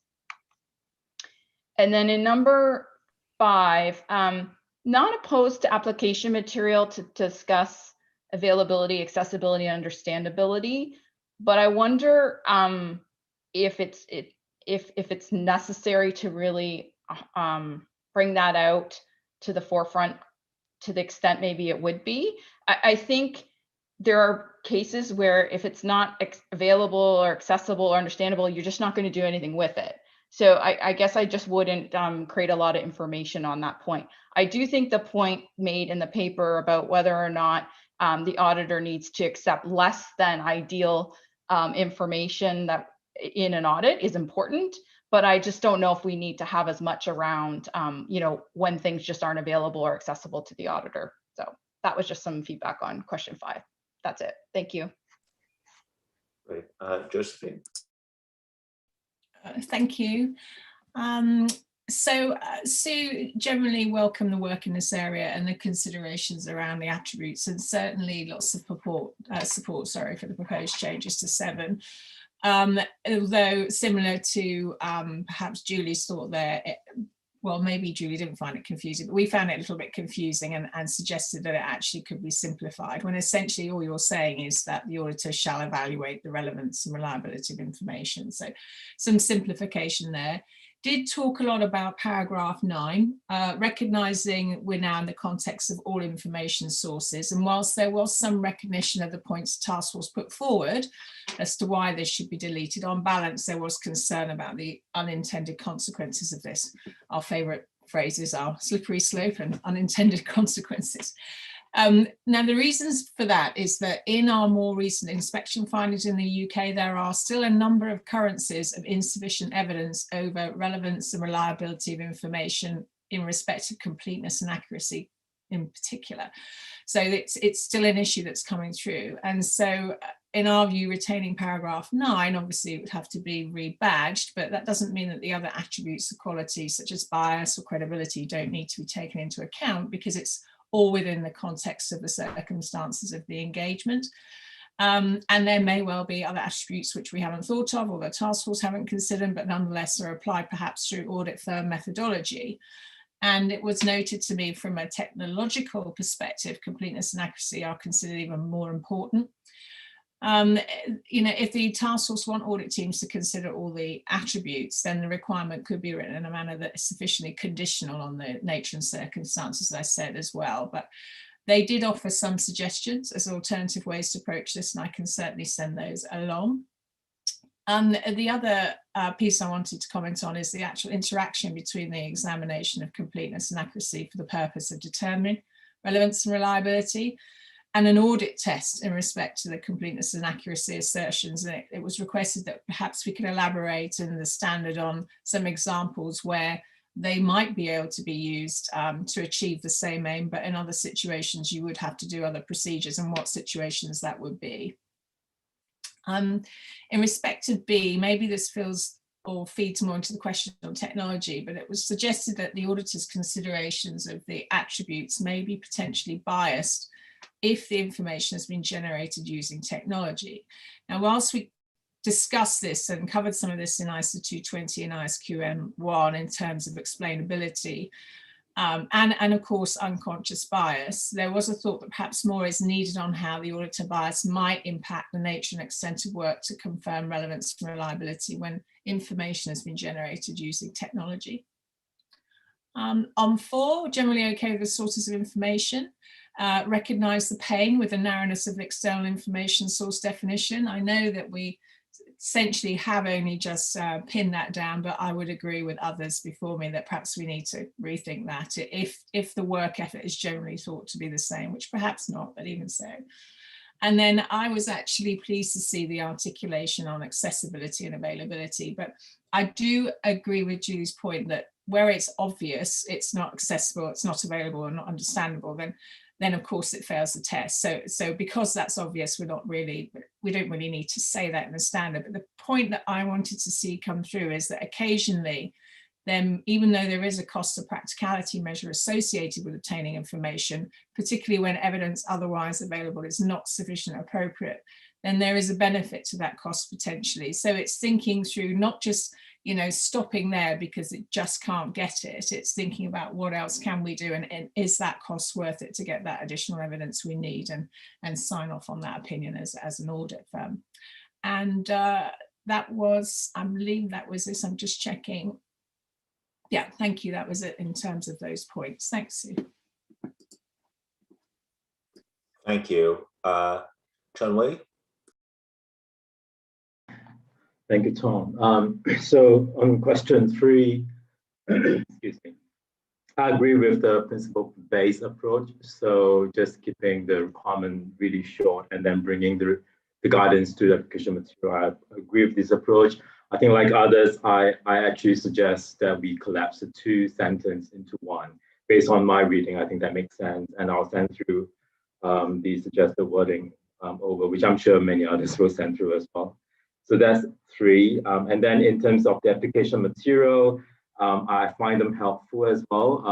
But I do have some comments on some of them, which again, I'll send through. For example, I'm not sure about, the way we describe, for example, the information need not be as accurate as, or need not be as reliable as. I think the information needs to be accurate and reliable. It's just that perhaps the effort that go into trying to establish those things are lesser. So maybe it's a little bit of wording that we need to clarify there. Question 4, again, it seems sensible. Same comments with others, just in terms of the audit effort. I think when we get there, then we can make a determination whether the split makes sense. As of now, it feels a little bit like splitting hair. Not that I'm any expert on hair, but it feels a little bit like that. The last bit, question 5, I'm supportive. I especially like the example on AI. I think it's a great example. But also I think, like someone has mentioned, a little bit more mainstream example, that will be helpful. So that'll be all my comments. Thanks, Tom and Sue. Okay, Roger. Yeah, thanks, Sue. On question 3, I am supportive of undertaking the principles-based approach. So again, I think that para 7 can be collapsed into one sentence too. So I do think that makes sense. One issue I had with 3B was the grouping of the availability, accessibility, and understandability. I understand availability and accessibility. Understandability gets into a complexity of information. So why didn't the auditor understand it? And I wouldn't just necessarily throw it out as such. So it may be that it still may be the best source of information for that on a relevance and reliability. So I do feel, and it gives me then a concern as to, whether or not we've got so many layers here, which is, that we have to go through an availability, accessibility, and understandability. So it goes to 5. Then we go through our relevance and reliability to determine whether the audit procedures turn into audit evidence. And so I don't want it to become a mechanical sort of a process in those particular regards. But certainly I'd suggest having a look back on the understandability again as to what does that mean?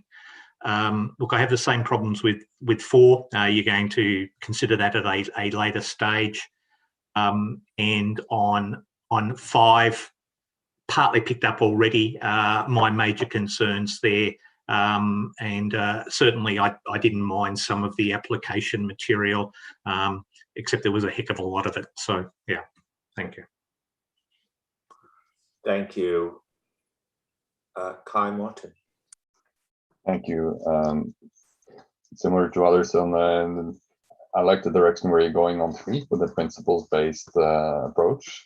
Support the changes that you're proposing there. Similar to others, going into drafting, not that we're supposed to do, but on 7, some rewording on that, maybe combining it into one sentence, or maybe better. On 4, a question, as others have done, whether we're complicating it too much by having splitting into multiple categories.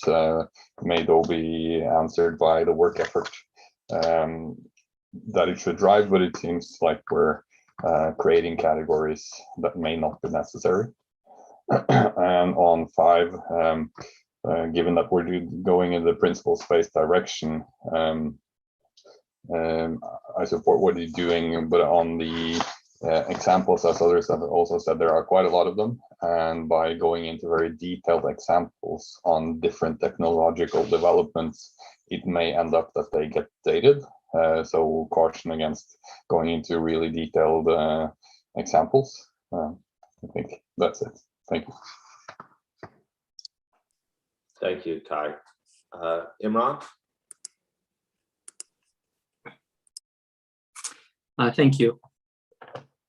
So I'll try to cover off these three questions. I think that the discussion about work effort is a crucial one. And a number of speakers have spoken about it, and I'm going to try to approach it from a different perspective, because crucially to think through this is, what are these changes doing for the subject matter of work effort? So Tom, earlier today, you circulated the IFIA latest inspection report. We referenced our product proposal already. And the IFIA inspection report, the most recent global findings on the subject of evidence, has it as the audit evidence in respect of accounting estimates as the #1 finding. The consideration of contrary or inconsistent evidence is amongst the biggest findings, and various versions of sufficient stroke persuasive evidence is another constant theme in the report. So with that in mind, one compares what that needs are as expressed in our product proposal, expressed by what we see in inspection files with what is being proposed, and then try to reconcile the two, whether what we're proposing gets us there. So the way I'm reading the amendments is I am seeing chunks of deletions. I am seeing the addition of lots of application material, and I'm seeing some rewording, and I'm seeing the justification for this is about going back to principles. And I really can't reconcile that with the need. It's really hard for me to understand how going back to principles and saying less with shorter requirements somehow will address the shortage of sufficient appropriate evidence in files. So if I think about this as a regulator, maybe others know differently, but I can't think of a regulatory model which says that provide fewer principles and rules, and somehow practitioners will do more. And they'll do more, and they'll gather more relevant evidence. I'm therefore principally not understanding how we're going to get to our objective with the approaches that we're taking to drafting. Let's describe a specific one. So by deleting paragraph 9, and colleagues have spoken about this already, some have spoken about the unintended consequences of deleting paragraph 9, Josephine raised that. But I think that by deleting paragraph 9, we will now be forced to develop a definition of relevant and reliable, because we simply are not going to be able to rely on the application paragraphs to do the heavy lifting here of what relevant and reliable mean. And I'm concerned, as others have indicated, they've seen a lot of application material paragraph.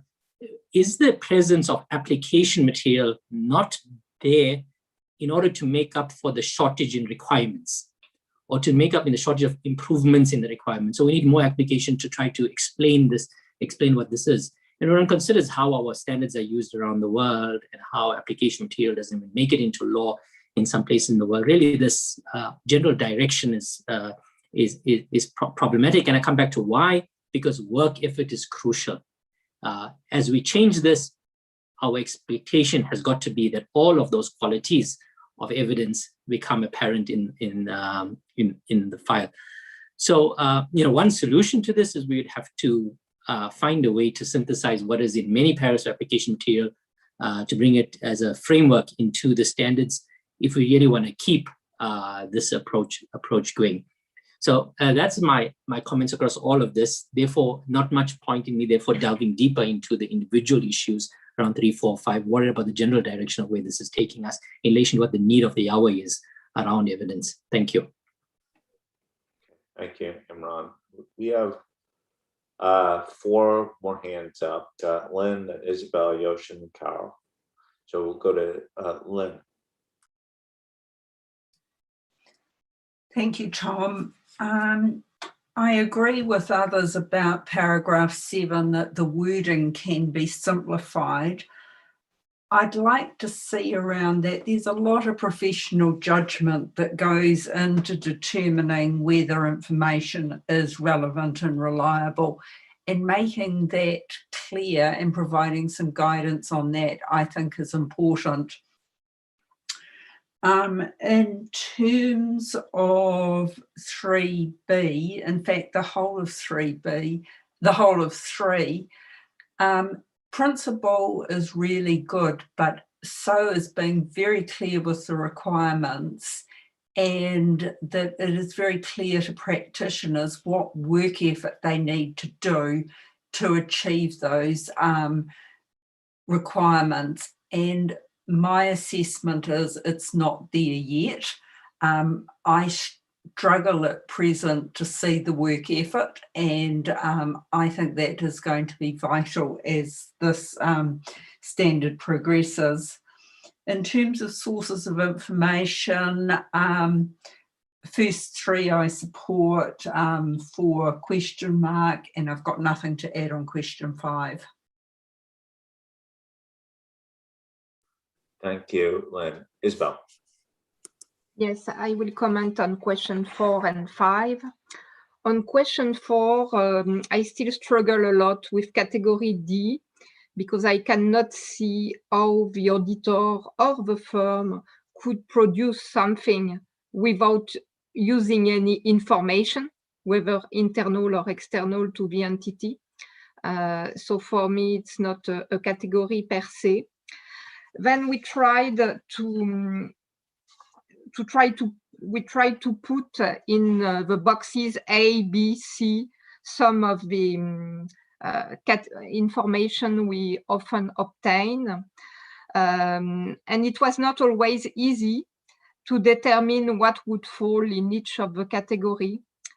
For example, some people believed that if some information are processed by a shared service center within the group, then it's not internal to the entity, and so they believed it may fall into category C, but it wasn't clear.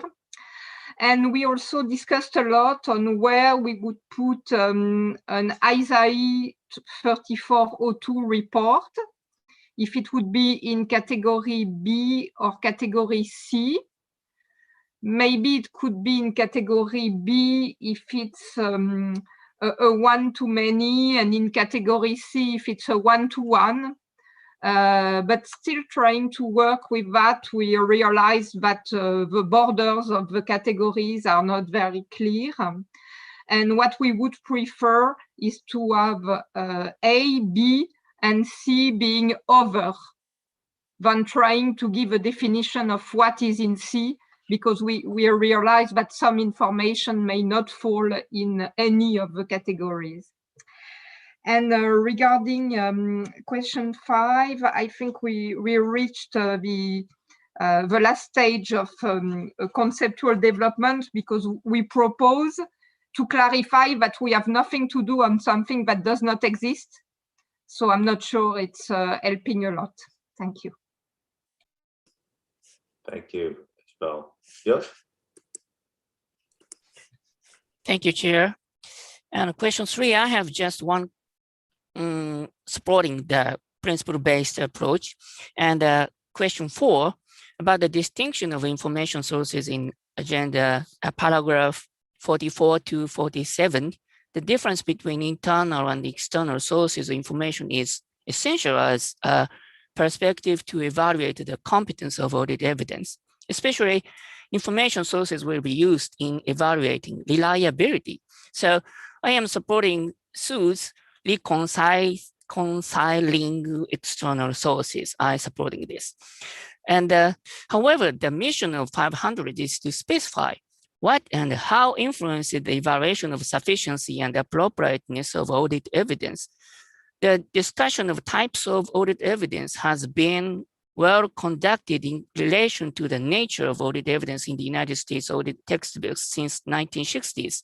Like Professor Robert Mautz, he is a very famous professor, as types of audit evidence, in addition to information sources, the direct or indirect evidence, and physical, oral, or conditional evidence, and other types were considered from the viewpoint of sufficiency and appropriateness. These discussions might be old-fashioned, but they are even now useful and common knowledge for the evaluation of evidence, I think. Thank you, that's it. Thank you. Carol?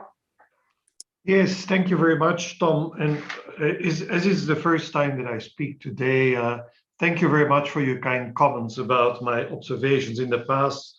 I've always enjoyed listening to the board. I've learned a lot, and I wish you all well. I also wanted to commend the task force for the good quality of this paper. And I have two issues that I wanted to raise here. First of all, the reference to a principle-based approach. I do not have a problem with a principle-based approach, but as Imran said, it's important that the requirements as such are clear enough before we can use a principle-based approach. And this principle-based approach is particularly relevant here because of the technology developments. And if you want to have a standard that is helpful in respect of future developments, maybe a principle-based approach is the way to go. And finally, I have an issue which I wanted to bring up here. It may be my ignorance, but a number of audit failures have shown how important it is for auditors to sometimes use existing external information which is available in the market and which auditors have not been using. A good example is Wirecard in Germany, where the information was available, but the auditors apparently did not take account of that information. And so my question to the task force is there not a requirement needed for auditors to use external information that is available in order to make sure that they get a full picture on their audit? Thank you. Thank you, Carl. Okay, we have a few buckets of themes emerging here. Some are around clarity, some are around work effort, some are around implications. So I turn it back to you to try to sort some of this out. Thank you. Yeah, and Carol came in with a probably quite a killer challenge at the end, which I think is is a very good one about the thinking about requirements to use externally available information. It's something that we have talked about a lot in the task force, and we will take back. I think in the current environment, there is so much information available, and if you think about sort of Google searches and what have you, we probably need to be thoughtful about where these things fit in the hierarchy and the expectations and the overall scalability. But I think that's it's a challenge we will take back. And Imran, your comment there about the principles approach, I think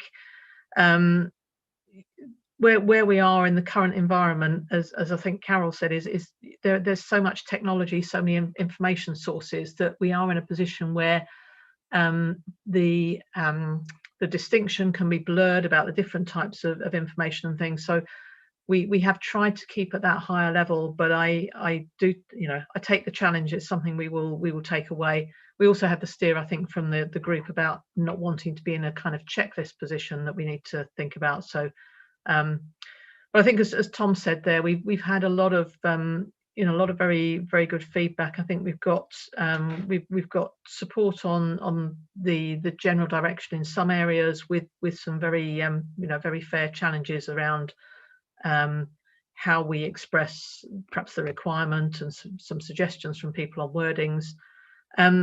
Interesting discussion around the distinction that we had to make around the 540 definition of external information sources.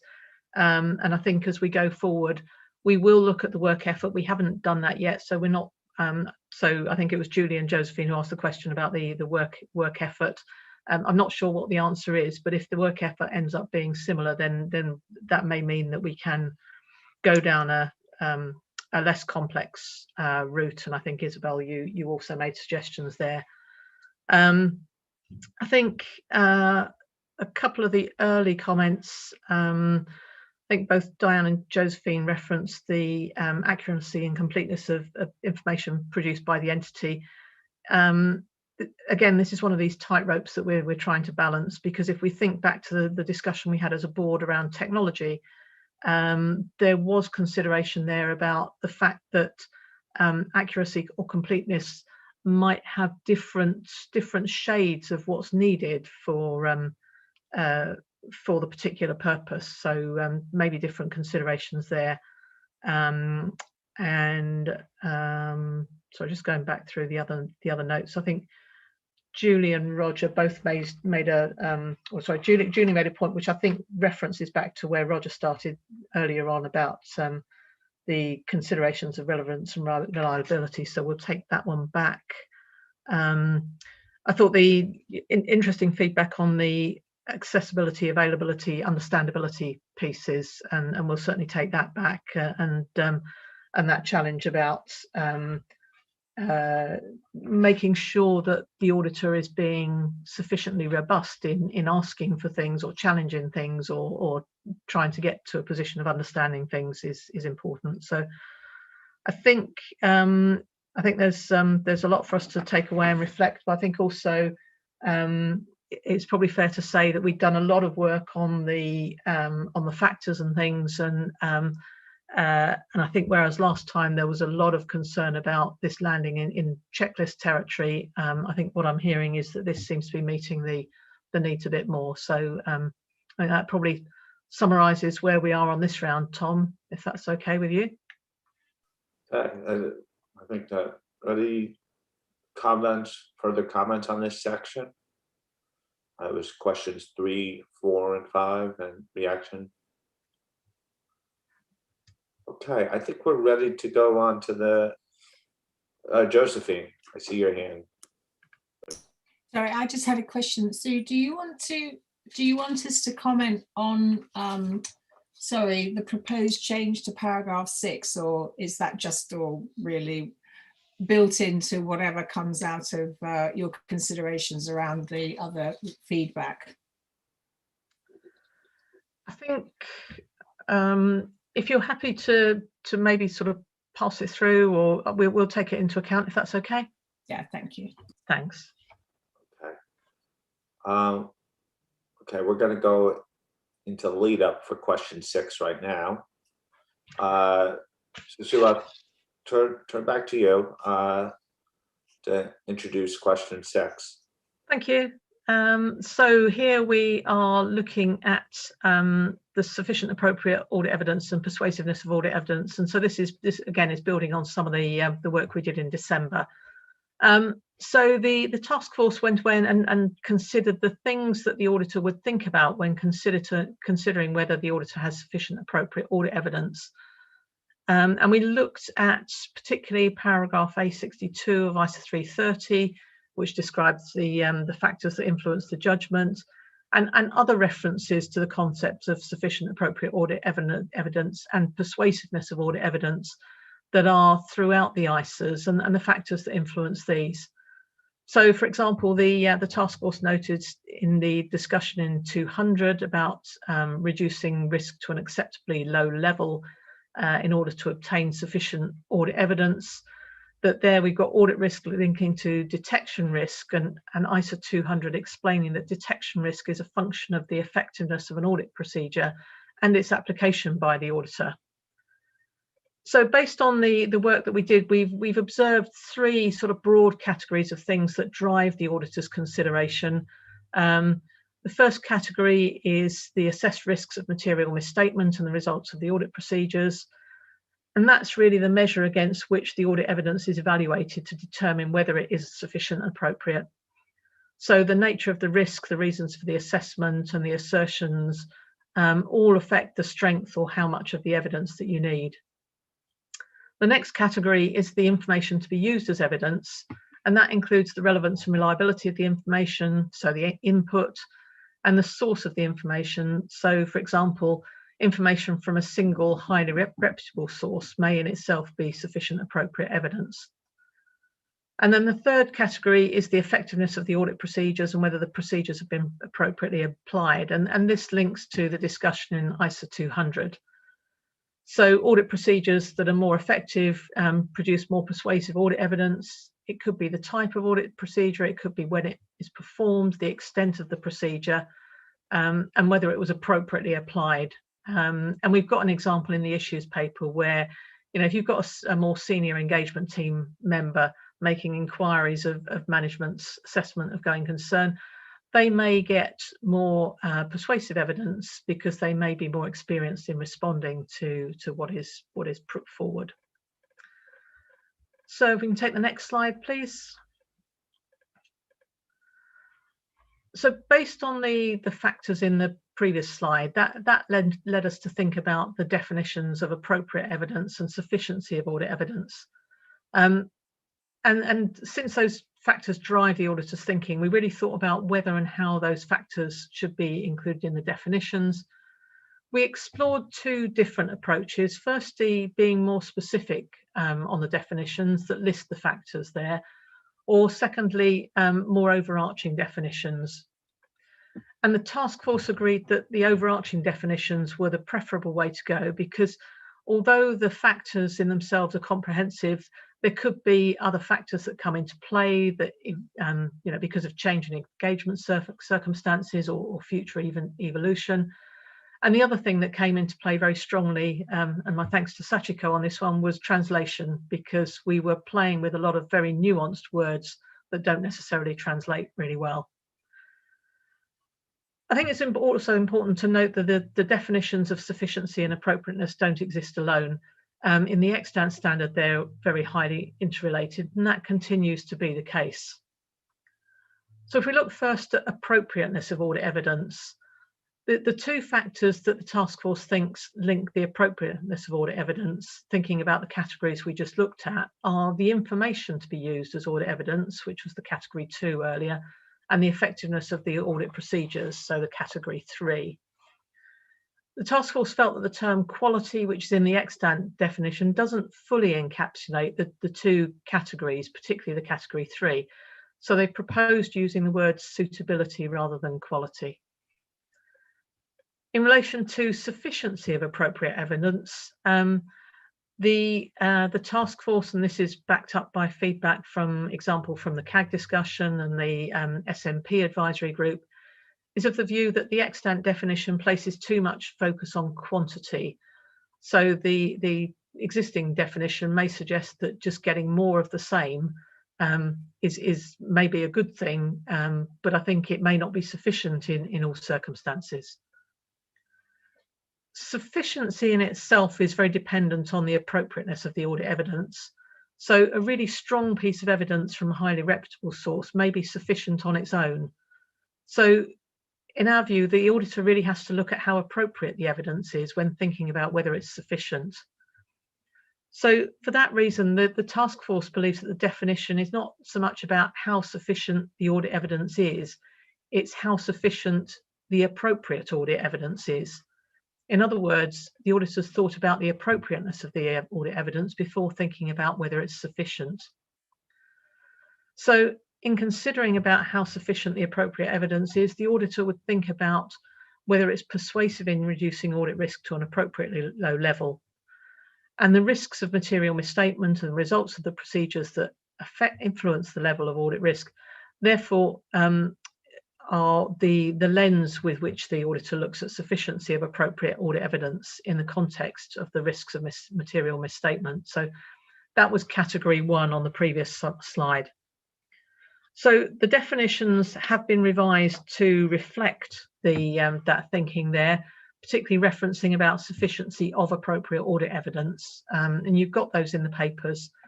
So I can perhaps move us on to the next slide, please, and the consideration of the questions, I think it's one question there on the sufficient appropriate. One question in 3 parts. Cool. Okay, comments on question 6, A through C. Josephine. Sorry. after all this time, still not quite quick enough on that off mute button. Thank you. I thought that the categories to help the auditor conclude on whether they have sufficient appropriate audit evidence is actually a really good approach. Just a minor point on the points on paragraph A62. I'm not necessarily of the same view that they're incorrect, but I do recognise that they might be better placed elsewhere. So perhaps the task force can think about where those aspects of A62 better fit. In terms of category C, thank you very much for including the lens of detection risk. This, of course, is an incredibly important aspect of the auditor's work, and I don't think this has ever been explained well enough in the standards. So emphasising this important connection is a really good step forward, and I do think this will really enhance audit quality.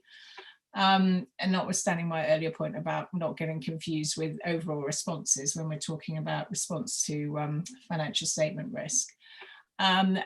Whilst I recognise we don't want to open up any theory in respect of acceptably low, it might be worth emphasising this in ISA 500, as you have in paragraph 61D, when it also comes to thinking about persuasiveness. Yes, and also in terms of the definitions of appropriateness and sufficiency, I thought I'd deal with those together.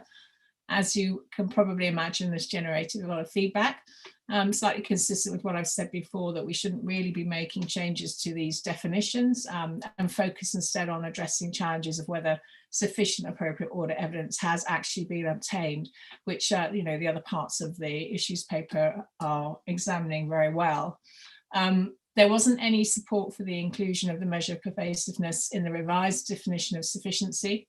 It's understood as a function of both quantity and quality of all the audit evidence obtained. And whilst I recognise the task force are trying to build it into the definition, it's also an important part of the auditor's consideration in designing procedures to respond to risk, and of course in including consideration of sources of information that we use as audit evidence. So building it here causes some confusion and odd circularities. There wasn't really any support for dropping quantity from sufficiency. As explained in a paper, quantity does not mean more of the same, but there was a suggestion that perhaps it could be explained better in the standard, perhaps through the use of examples as to why quantity is an important measure. In terms of appropriate, the feedback was that suitability isn't really getting there and highly unlikely to address some of the challenges you're facing. And so to continue with the common, I mean, it was suggested, in fact, it's really just a synonym, which seemed a little bit unfair, but I can see why others might think that way. And then it wasn't thought that there's actually an overemphasis of sufficiency at the cost of appropriateness as both do need to be considered together. So apologies, not much support for the changes to the definitions of sufficiency and appropriateness, but lots of support for the categories that you've put forward. Thanks, Sue. Okay, Diane. Yep, thank you. So first of all, in terms of the categories, I quite like the 3 categories. Maybe just one thought to consider. The category 3, we use the word effectiveness. One thought might be responsiveness. And the word responsiveness to me just implies that it's scaled, and it is, you know, if you have a heightened risk, obviously you're going to want to make sure that those audit procedures are responsive to that heightened risk, and that responsiveness will impact the level of effort. So just that was a thought that struck me as opposed to just effectiveness. I quite liked the changes to the definitions that you were suggesting. I think when we talk about sufficiency, I personally liked persuasiveness a little bit more than quantity, because I feel as if sometimes audit teams are out there just building up lots and lots of evidence and not what they think is good responsive evidence, but they're not, they believe that just because they have a lot, it must be good evidence. And I think we, by introducing the concept of persuasiveness, we're really asking them to look at the quality of what you're collecting. And is it truly getting you what you need in order to sign off? So I quite liked a little bit of a shift away from more is not always better, more is not always good, and weaving in the persuasiveness. And then I was comfortable with the other revised definition that you had in here as well. Thank you. Okay. It's like differences of view. Ada? Yes, thank you, Tom. In respect of the categories, I like them. It's called categories of factors. This may be my translation, but that seemed to suggest that there are sub-factors within those categories of factors. And when I then looked at the draft application material, it was categorized a little bit differently again, so that was a bit confusing. I heard Diane's comment on responsiveness, effectiveness. I'm not very fussed about either of them. I think both are trying to achieve the same thing. But where I was struggling with is that in that same sentence, whether the audit procedure has been appropriately applied by the auditor was thrown in. And I think that is an element that is dealt with in the quality standards and should not be part here, because otherwise in every single standard we can put in requirements that those procedures need to be applied properly. And so that's where I disagree with adding that particular requirement in, because it's redundant. In respect of the definitions, I wonder, or I question seriously whether suitability is just not a similar terminology as quality. It's both subjective, and we can deal in application material what we really mean.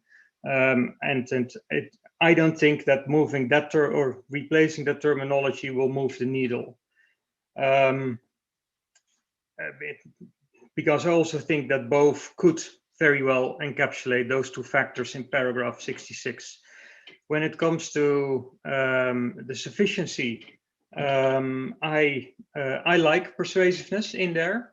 Where I was, my suggestion would be that the appropriate word that has been inserted in the section between brackets, that's taken out there, because it does create, I appreciate that for the sufficiency you need to consider appropriate evidence, but it's dealt with in the part after the hyphen, and you don't need to have it at the front part. So the overall requirement is sufficient appropriate audit evidence, and if then sufficient is going to mean appropriate, there's some level of circularity and confusion potentially caused. But again, I do, just like Diane, like persuasiveness to have been moved forward in this. So thank you very much. Julie. Thanks, Tom. So Sue, on question 6A, I also like the categories. I think that was good.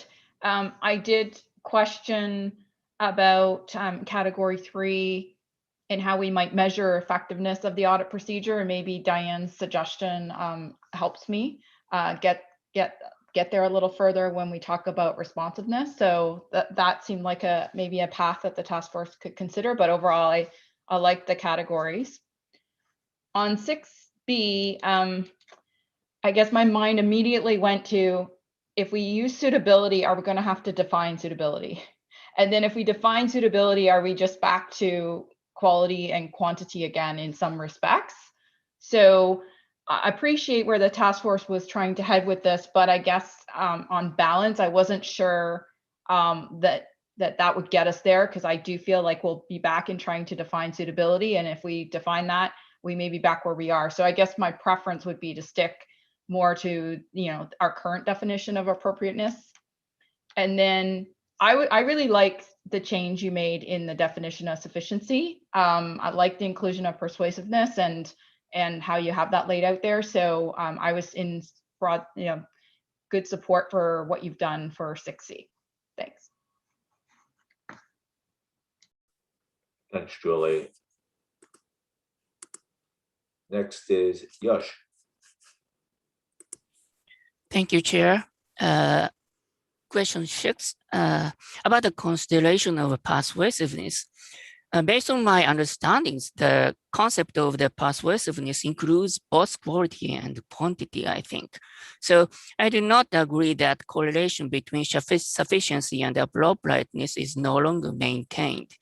And a new concept of suitability has been proposed in relation to appropriateness, but it is unclear how it differs from other terms such as relevance. We are worried that it is difficult for, if possible, the non-natives to understand, and that it will not be properly applied in practice and in translation. In addition, the purpose of this 500 revision is to update the standard to reflect how the revolution of audit technology like data analytics and the changes in audit environment such as COVID-19 will impact on the evaluation of audit evidence. It is not to change the most fundamental aspects of the audit evidence concept. In other words, the quality and quantity of audit evidence or its appropriateness and their sufficiency, including their correlation or universal attributes in the evaluation of audit evidence. If such essential attributes are changed, the impact on practice and education should be too critical to be acceptable unless there is significant reason for change. That's it. Thank you. Imran. Thank you. To deal with 6A, I like what is described in it, so supportive of it, but I want to deal a little bit more detail with 6B and C. As you quote from the project proposal, our objectives include clarity and conciseness and ease of implementation of what we're putting forward. And I want to make the point that my good friend Chunwi made probably earlier this afternoon about some of the complexity and the number of times it took to read to understand this. What I found was that as I got deeper and the material is new, it became harder to follow. And of course, you don't know how it connects to all of the things that you've read earlier. So, in advance, apologies if I didn't understand the implications of it, but these are my points on appropriateness and sufficiency. When you Google synonym for appropriateness, the very first word you get is suitable.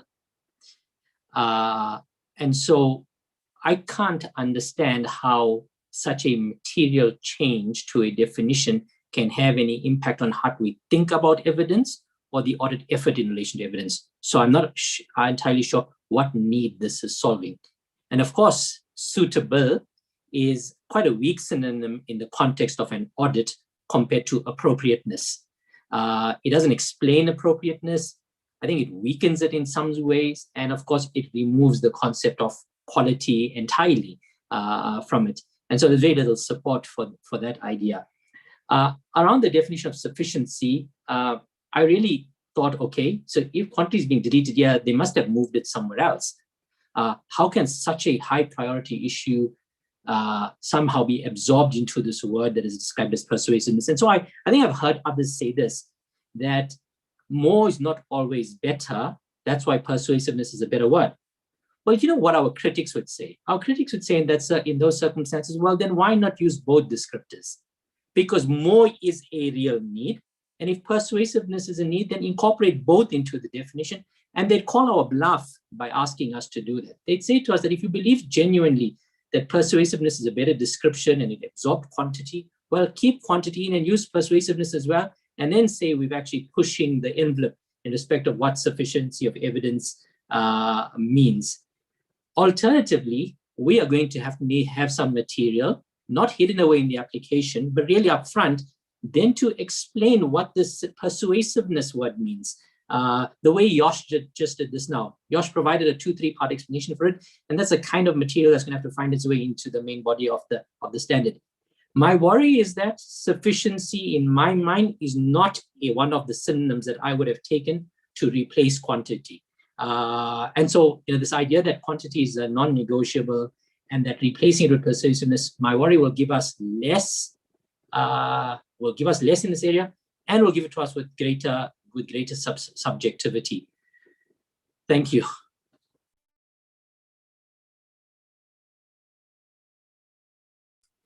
Thanks, Ty. Thank you, Tom. On 6A, I like the three categories that you've split out the considerations in. I support that. On 6B, I don't really see how the changes, or how the change definition changes the intended use of the definition, and it may be my reading of it, but I don't see that it's really defining it anymore, as others may have said as well. The next thing we may then have to do is define suitability. On the sufficiency definition, similar to others, I like the inclusion of pervasiveness, given that also we said that quantity is a part of pervasiveness. As Imran has suggested, maybe we could go with both, if that helps with the understanding. Thank you. Thank you. Len. Thank you, Sue. For this section, very supportive, and I like what you did for the categories. I think it's shifting the focus to quality of the evidence rather than the quantity. But I do want to note a couple of things that might be for you to consider in terms of as you develop requirements or application material for some of the category, the concept you described. For example, in 56, I think in paragraph 56, that example about management bias on accounting estimates, subjectivity, persuasiveness, I think this is the area that's really, really challenging to practitioner because of subjectivity, and a lot of times that you just can't find evidence. So of course, it's logical to say that that bias, subjectivity, you need more of the evidence, but where can you get evidence? I think this is something maybe more outreach to practitioner, to others. I know the regulator also struggle with that one, so probably helpful in terms of give more thoughts about when you develop the standards. Another one is paragraph 60. You talk about sources of information, multiple sources of information.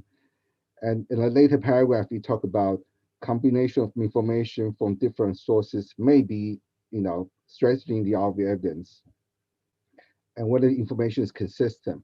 But it begs the question, what's the work effort involved when the auditors assessing those multiple information sources?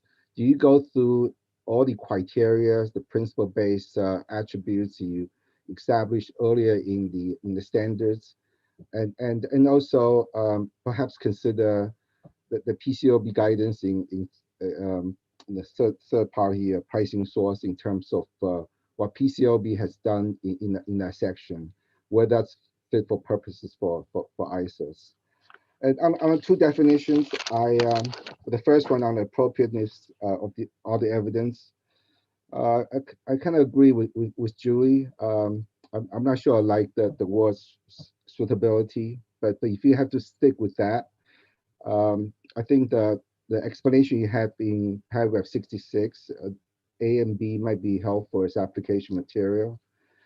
On the second definition, the sufficiency of the evidence, I think the persuasiveness is fine. I think I like that. But I was looking at the AICPA standards. They have a different definition, and that concept of risk assessment determines your audit procedure, and that the audit procedure impacting the effectiveness of the audit evidence. I think that concept is important.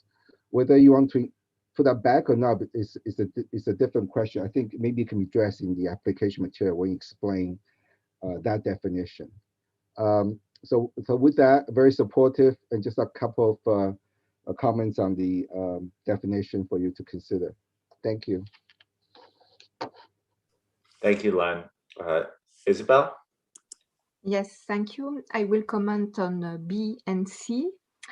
On B, I think the advantage of the definitions we had was that we were defining a complex concept such as appropriateness or sufficiency with a basic word like quality or quantity, something that is in common language. Now we are moving to defining a complex concept by another complex concept. So it even increases the translation challenge, because you don't have anymore 2 concepts to translate, but 4 with very narrow meaning. So for me, it's really not helping. I think it will make it even more difficult to understand. Because if we define one word by one word that have the same level of complexity, why do we need a definition? Just use the second word. We don't need the first one. Regarding C, I understood why we want to connect the concept of sufficient and appropriate. I think it's already what we have done in the IAASB, because when you look in the IAASB, when we deal with audit evidence, we always say sufficient appropriate audit evidence. There's no and in between. In some other places and in some other IAASB, when we are not dealing with audit evidence, we say sufficient and appropriate, and we use and to connect the two. I don't know why. There should be a reason for that. So we would have sometimes sufficient appropriate, sometimes sufficient and appropriate, and sometimes sufficiency of appropriate. So again, it's complex because there will be always someone raising a question or why it's not the same. Thank you. Okay, next is Roger. Yeah, thanks. Again, supportive. I think the categories for question 1 are fine. Look, again, I've got the same concerns. Why change a definition unless there's going to be a fundamental real benefit to it? I struggled more with the appropriate, the suitability, as other people have. And I agree with Ido and Isabel that we usually use these terms together, sufficient, appropriate. So including appropriate in sufficiency is not the way that we've tended to use them. I also try to recognise with the appropriateness why we lost relevance and reliability. I understand it's only related to one category of information, but that's always been beneficial as far as I'm concerned. But I'll probably have to see the full suite as to how that's working. So again, unless there's a substantial reason for benefit in moving these definitions, I would be careful. And also persuasive. We have to be careful that there's no negative connotations with persuasive. Are we being appropriately persuaded as distinct from inappropriately persuaded? So, yeah. Thank you. Thank you, Roger. Chun-Li? Thank you, Tom. I'll just comment on B and C. For B, like others, I wonder what the suitability actually add, and maybe a little bit like Isabel. I mean, the only other language I know is Mandarin Chinese, and I actually try to think of the Chinese word to represent appropriate and suitable, and they are actually the same. So that got me actually thinking maybe we don't need a definition for appropriate, actually. So that's one thought. On C, I support what the task force has done. I like the additional persuasiveness, but we probably need a lot of robust material to support the understanding of what that means, to assuage some of the concern that other colleagues have mentioned. Thanks. Thank you. Fernando? Thanks, Tom. Also supportive on the 3 categories. In the definitions, I personally like better the words quantity and quality. I think are very simple to explain and even to understand. Not really sure that adding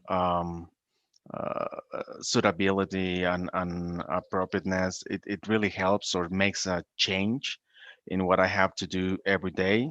Also wrote here in my paper translation, so I'm assuming, as Isabel mentioned, and probably Sashiko, we may have a challenge really trying to explain what the new definition means and what's different to what we have today. My suggestion is really just to keep it simple and do not really complicate what we already have. Thanks. Common themes on this front. Wendy? Okay, so I too struggled with the word changes and then decided to lose that focus because I was spending too much time on it and really try to step back and determine what am I going to do differently and how are we going to get to a better place? And that's really where I like the task force to focus in terms of application material. I'm strongly in favor of principles-based, but do words matter? And we've had this debate back and forth a lot because we have to deal with the ICEs, the PCAOB standards, and the AICPA standards. So it turns more into, in our methodology and approach, is what are we going to do? So I think that's my biggest point, the user experience. How am I going to manage change? What's going to be different to really make it better? And some of it got me down the path of maybe it's about the techniques and maybe that's where we get into technology. And that's it. Thanks. Okay, thanks, Wendy. Billy. Thank you, Tom. Just wanted to come in on the definition of sufficiency. I think I've tried to keep a tally as the different board members have responded, and I think we've got a bit of a mixed view in terms of bringing in the concept of persuasiveness into the definition of sufficiency. So I just wanted to flag that I did catch up with Sue on Friday, and I do think the task force probably needs to just go back and have a look at this again, because as soon as you bring persuasiveness into the definition of sufficiency, people might also ask, well, isn't there then inherently a need to define persuasiveness? And really that is a path that I don't want us to go down. Persuasiveness is a term that is used in 31 places in the body of the ISAS. And I think we need to go and have a look to see if there's unintended consequences by unintentionally linking it to sufficiency alone, because in the end, I think it is sufficient appropriate evidence that persuades the auditor. But I do want to just make very clear that I think we should retain sufficiency within our body of standards, not as a defined term, but as a concept that explains how the auditor navigates the audit risk model in the context of the inherent limitations of an audit. So we will see where we land, but like I said, I had an opportunity to catch up with Sue on Friday as well, and I think it is something that task force will just have a look at it again. Thanks, Tom. Yeah, and I think that's a theme with the whole board about be aware of unintended consequences, particularly related to definitional change, which it was more strongly felt as it related to the use of the term suitability, but really you raise it again around persuasiveness. I assume that the task force will take that all on board and consider it in its next round. There seemed to be broader support, but not unanimous for the categorization approach, but with some advice as well. So those are the couple of things that I've took away from this round of discussion. Sue, I'll turn it back to you. We're at 12 minutes to the hour. I think the best thing to do would be to sum it up. What I intend to do, I don't think we should start a next question. We will not get sufficiently into it. So one of the things we can do is if we pick up time throughout the week and there is a moment, sort of keep the ability to go back to this topic in our back pocket, if you'd be agreeable to that. Sue, I turn back to you. No, that's great. I'm happy to do that if that's okay with others. I appreciate it. It'll be a bit of a gear change for people. Yeah, I think we've had some good feedback there. Maybe just to respond to a couple of the comments that were made. I think Wendy actually placed a really interesting challenge at the end, which is about how we get to a better place. And perhaps that's the context that we need to look at a couple of the definitional changes we've been talking about, because the feedback quite consistently from the stakeholder groups is that quantity is not necessarily putting us in the right place, and to get to a better place we probably do need to be thinking about something that is different to quantity. And the piece about suitability was really because the previous definition only covered the relevance reliability piece. It didn't cover the effectiveness of the audit procedure. So appreciate we may not have got the word right or captured everything, but that was the rationale for the change. And on the translation piece, we are fortunate to have Sachiko and Kayuve, and we did work that through several times. Clearly we've not got it, but I think that's certainly take the steer on the complexity there. So I think in terms of where we've gone, I have to say probably the next couple of things I hope will be simpler. They are talking about the modernization of the standards, the incorporation of technology. So I hope we're moving out of the slightly more conceptual areas and a bit more into what the kind of guidance might be, what people might do differently. So hopefully we can pick that up if we do have time. But if we don't, then we'd be really happy if people want to send us offline comments and suggestions, and we will collect that together and take it into account in the discussions we have. So Tom, I think that's probably it from me on where we are at the moment. Thanks. Okay, that's great. We anticipated that this would be a more conceptual discussion and some grappling with the concepts. In fact, one of the things that's quite pleasing is that there was a lot of consistency of guidance and feedback. And so that will be really helpful to the task force as they move forward. And I think getting these upfront issues right will improve the project in the long term. So I thought it was a really good conversation. Now, we're coming to the close of this morning my time session, but we're not done for the day. We will reconvene in a matter of hours at 5 p.m. my time, which will be the morning for some of you and late evening for others.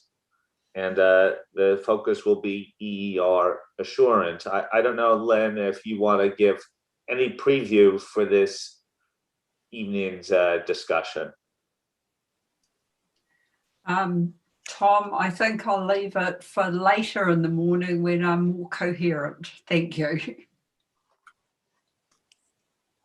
Understood, because I won't even do the math right now to figure out what time it is for you. So rest up. We have a lot of work this evening. A really good discussion. Have a great day for all those who have a great day, or in the early parts of the day. For those who are at the end of their day, get some rest. We'll see you shortly. Thank you for a great discussion. We're off. Thank you. Bye-bye. Bye. Thanks.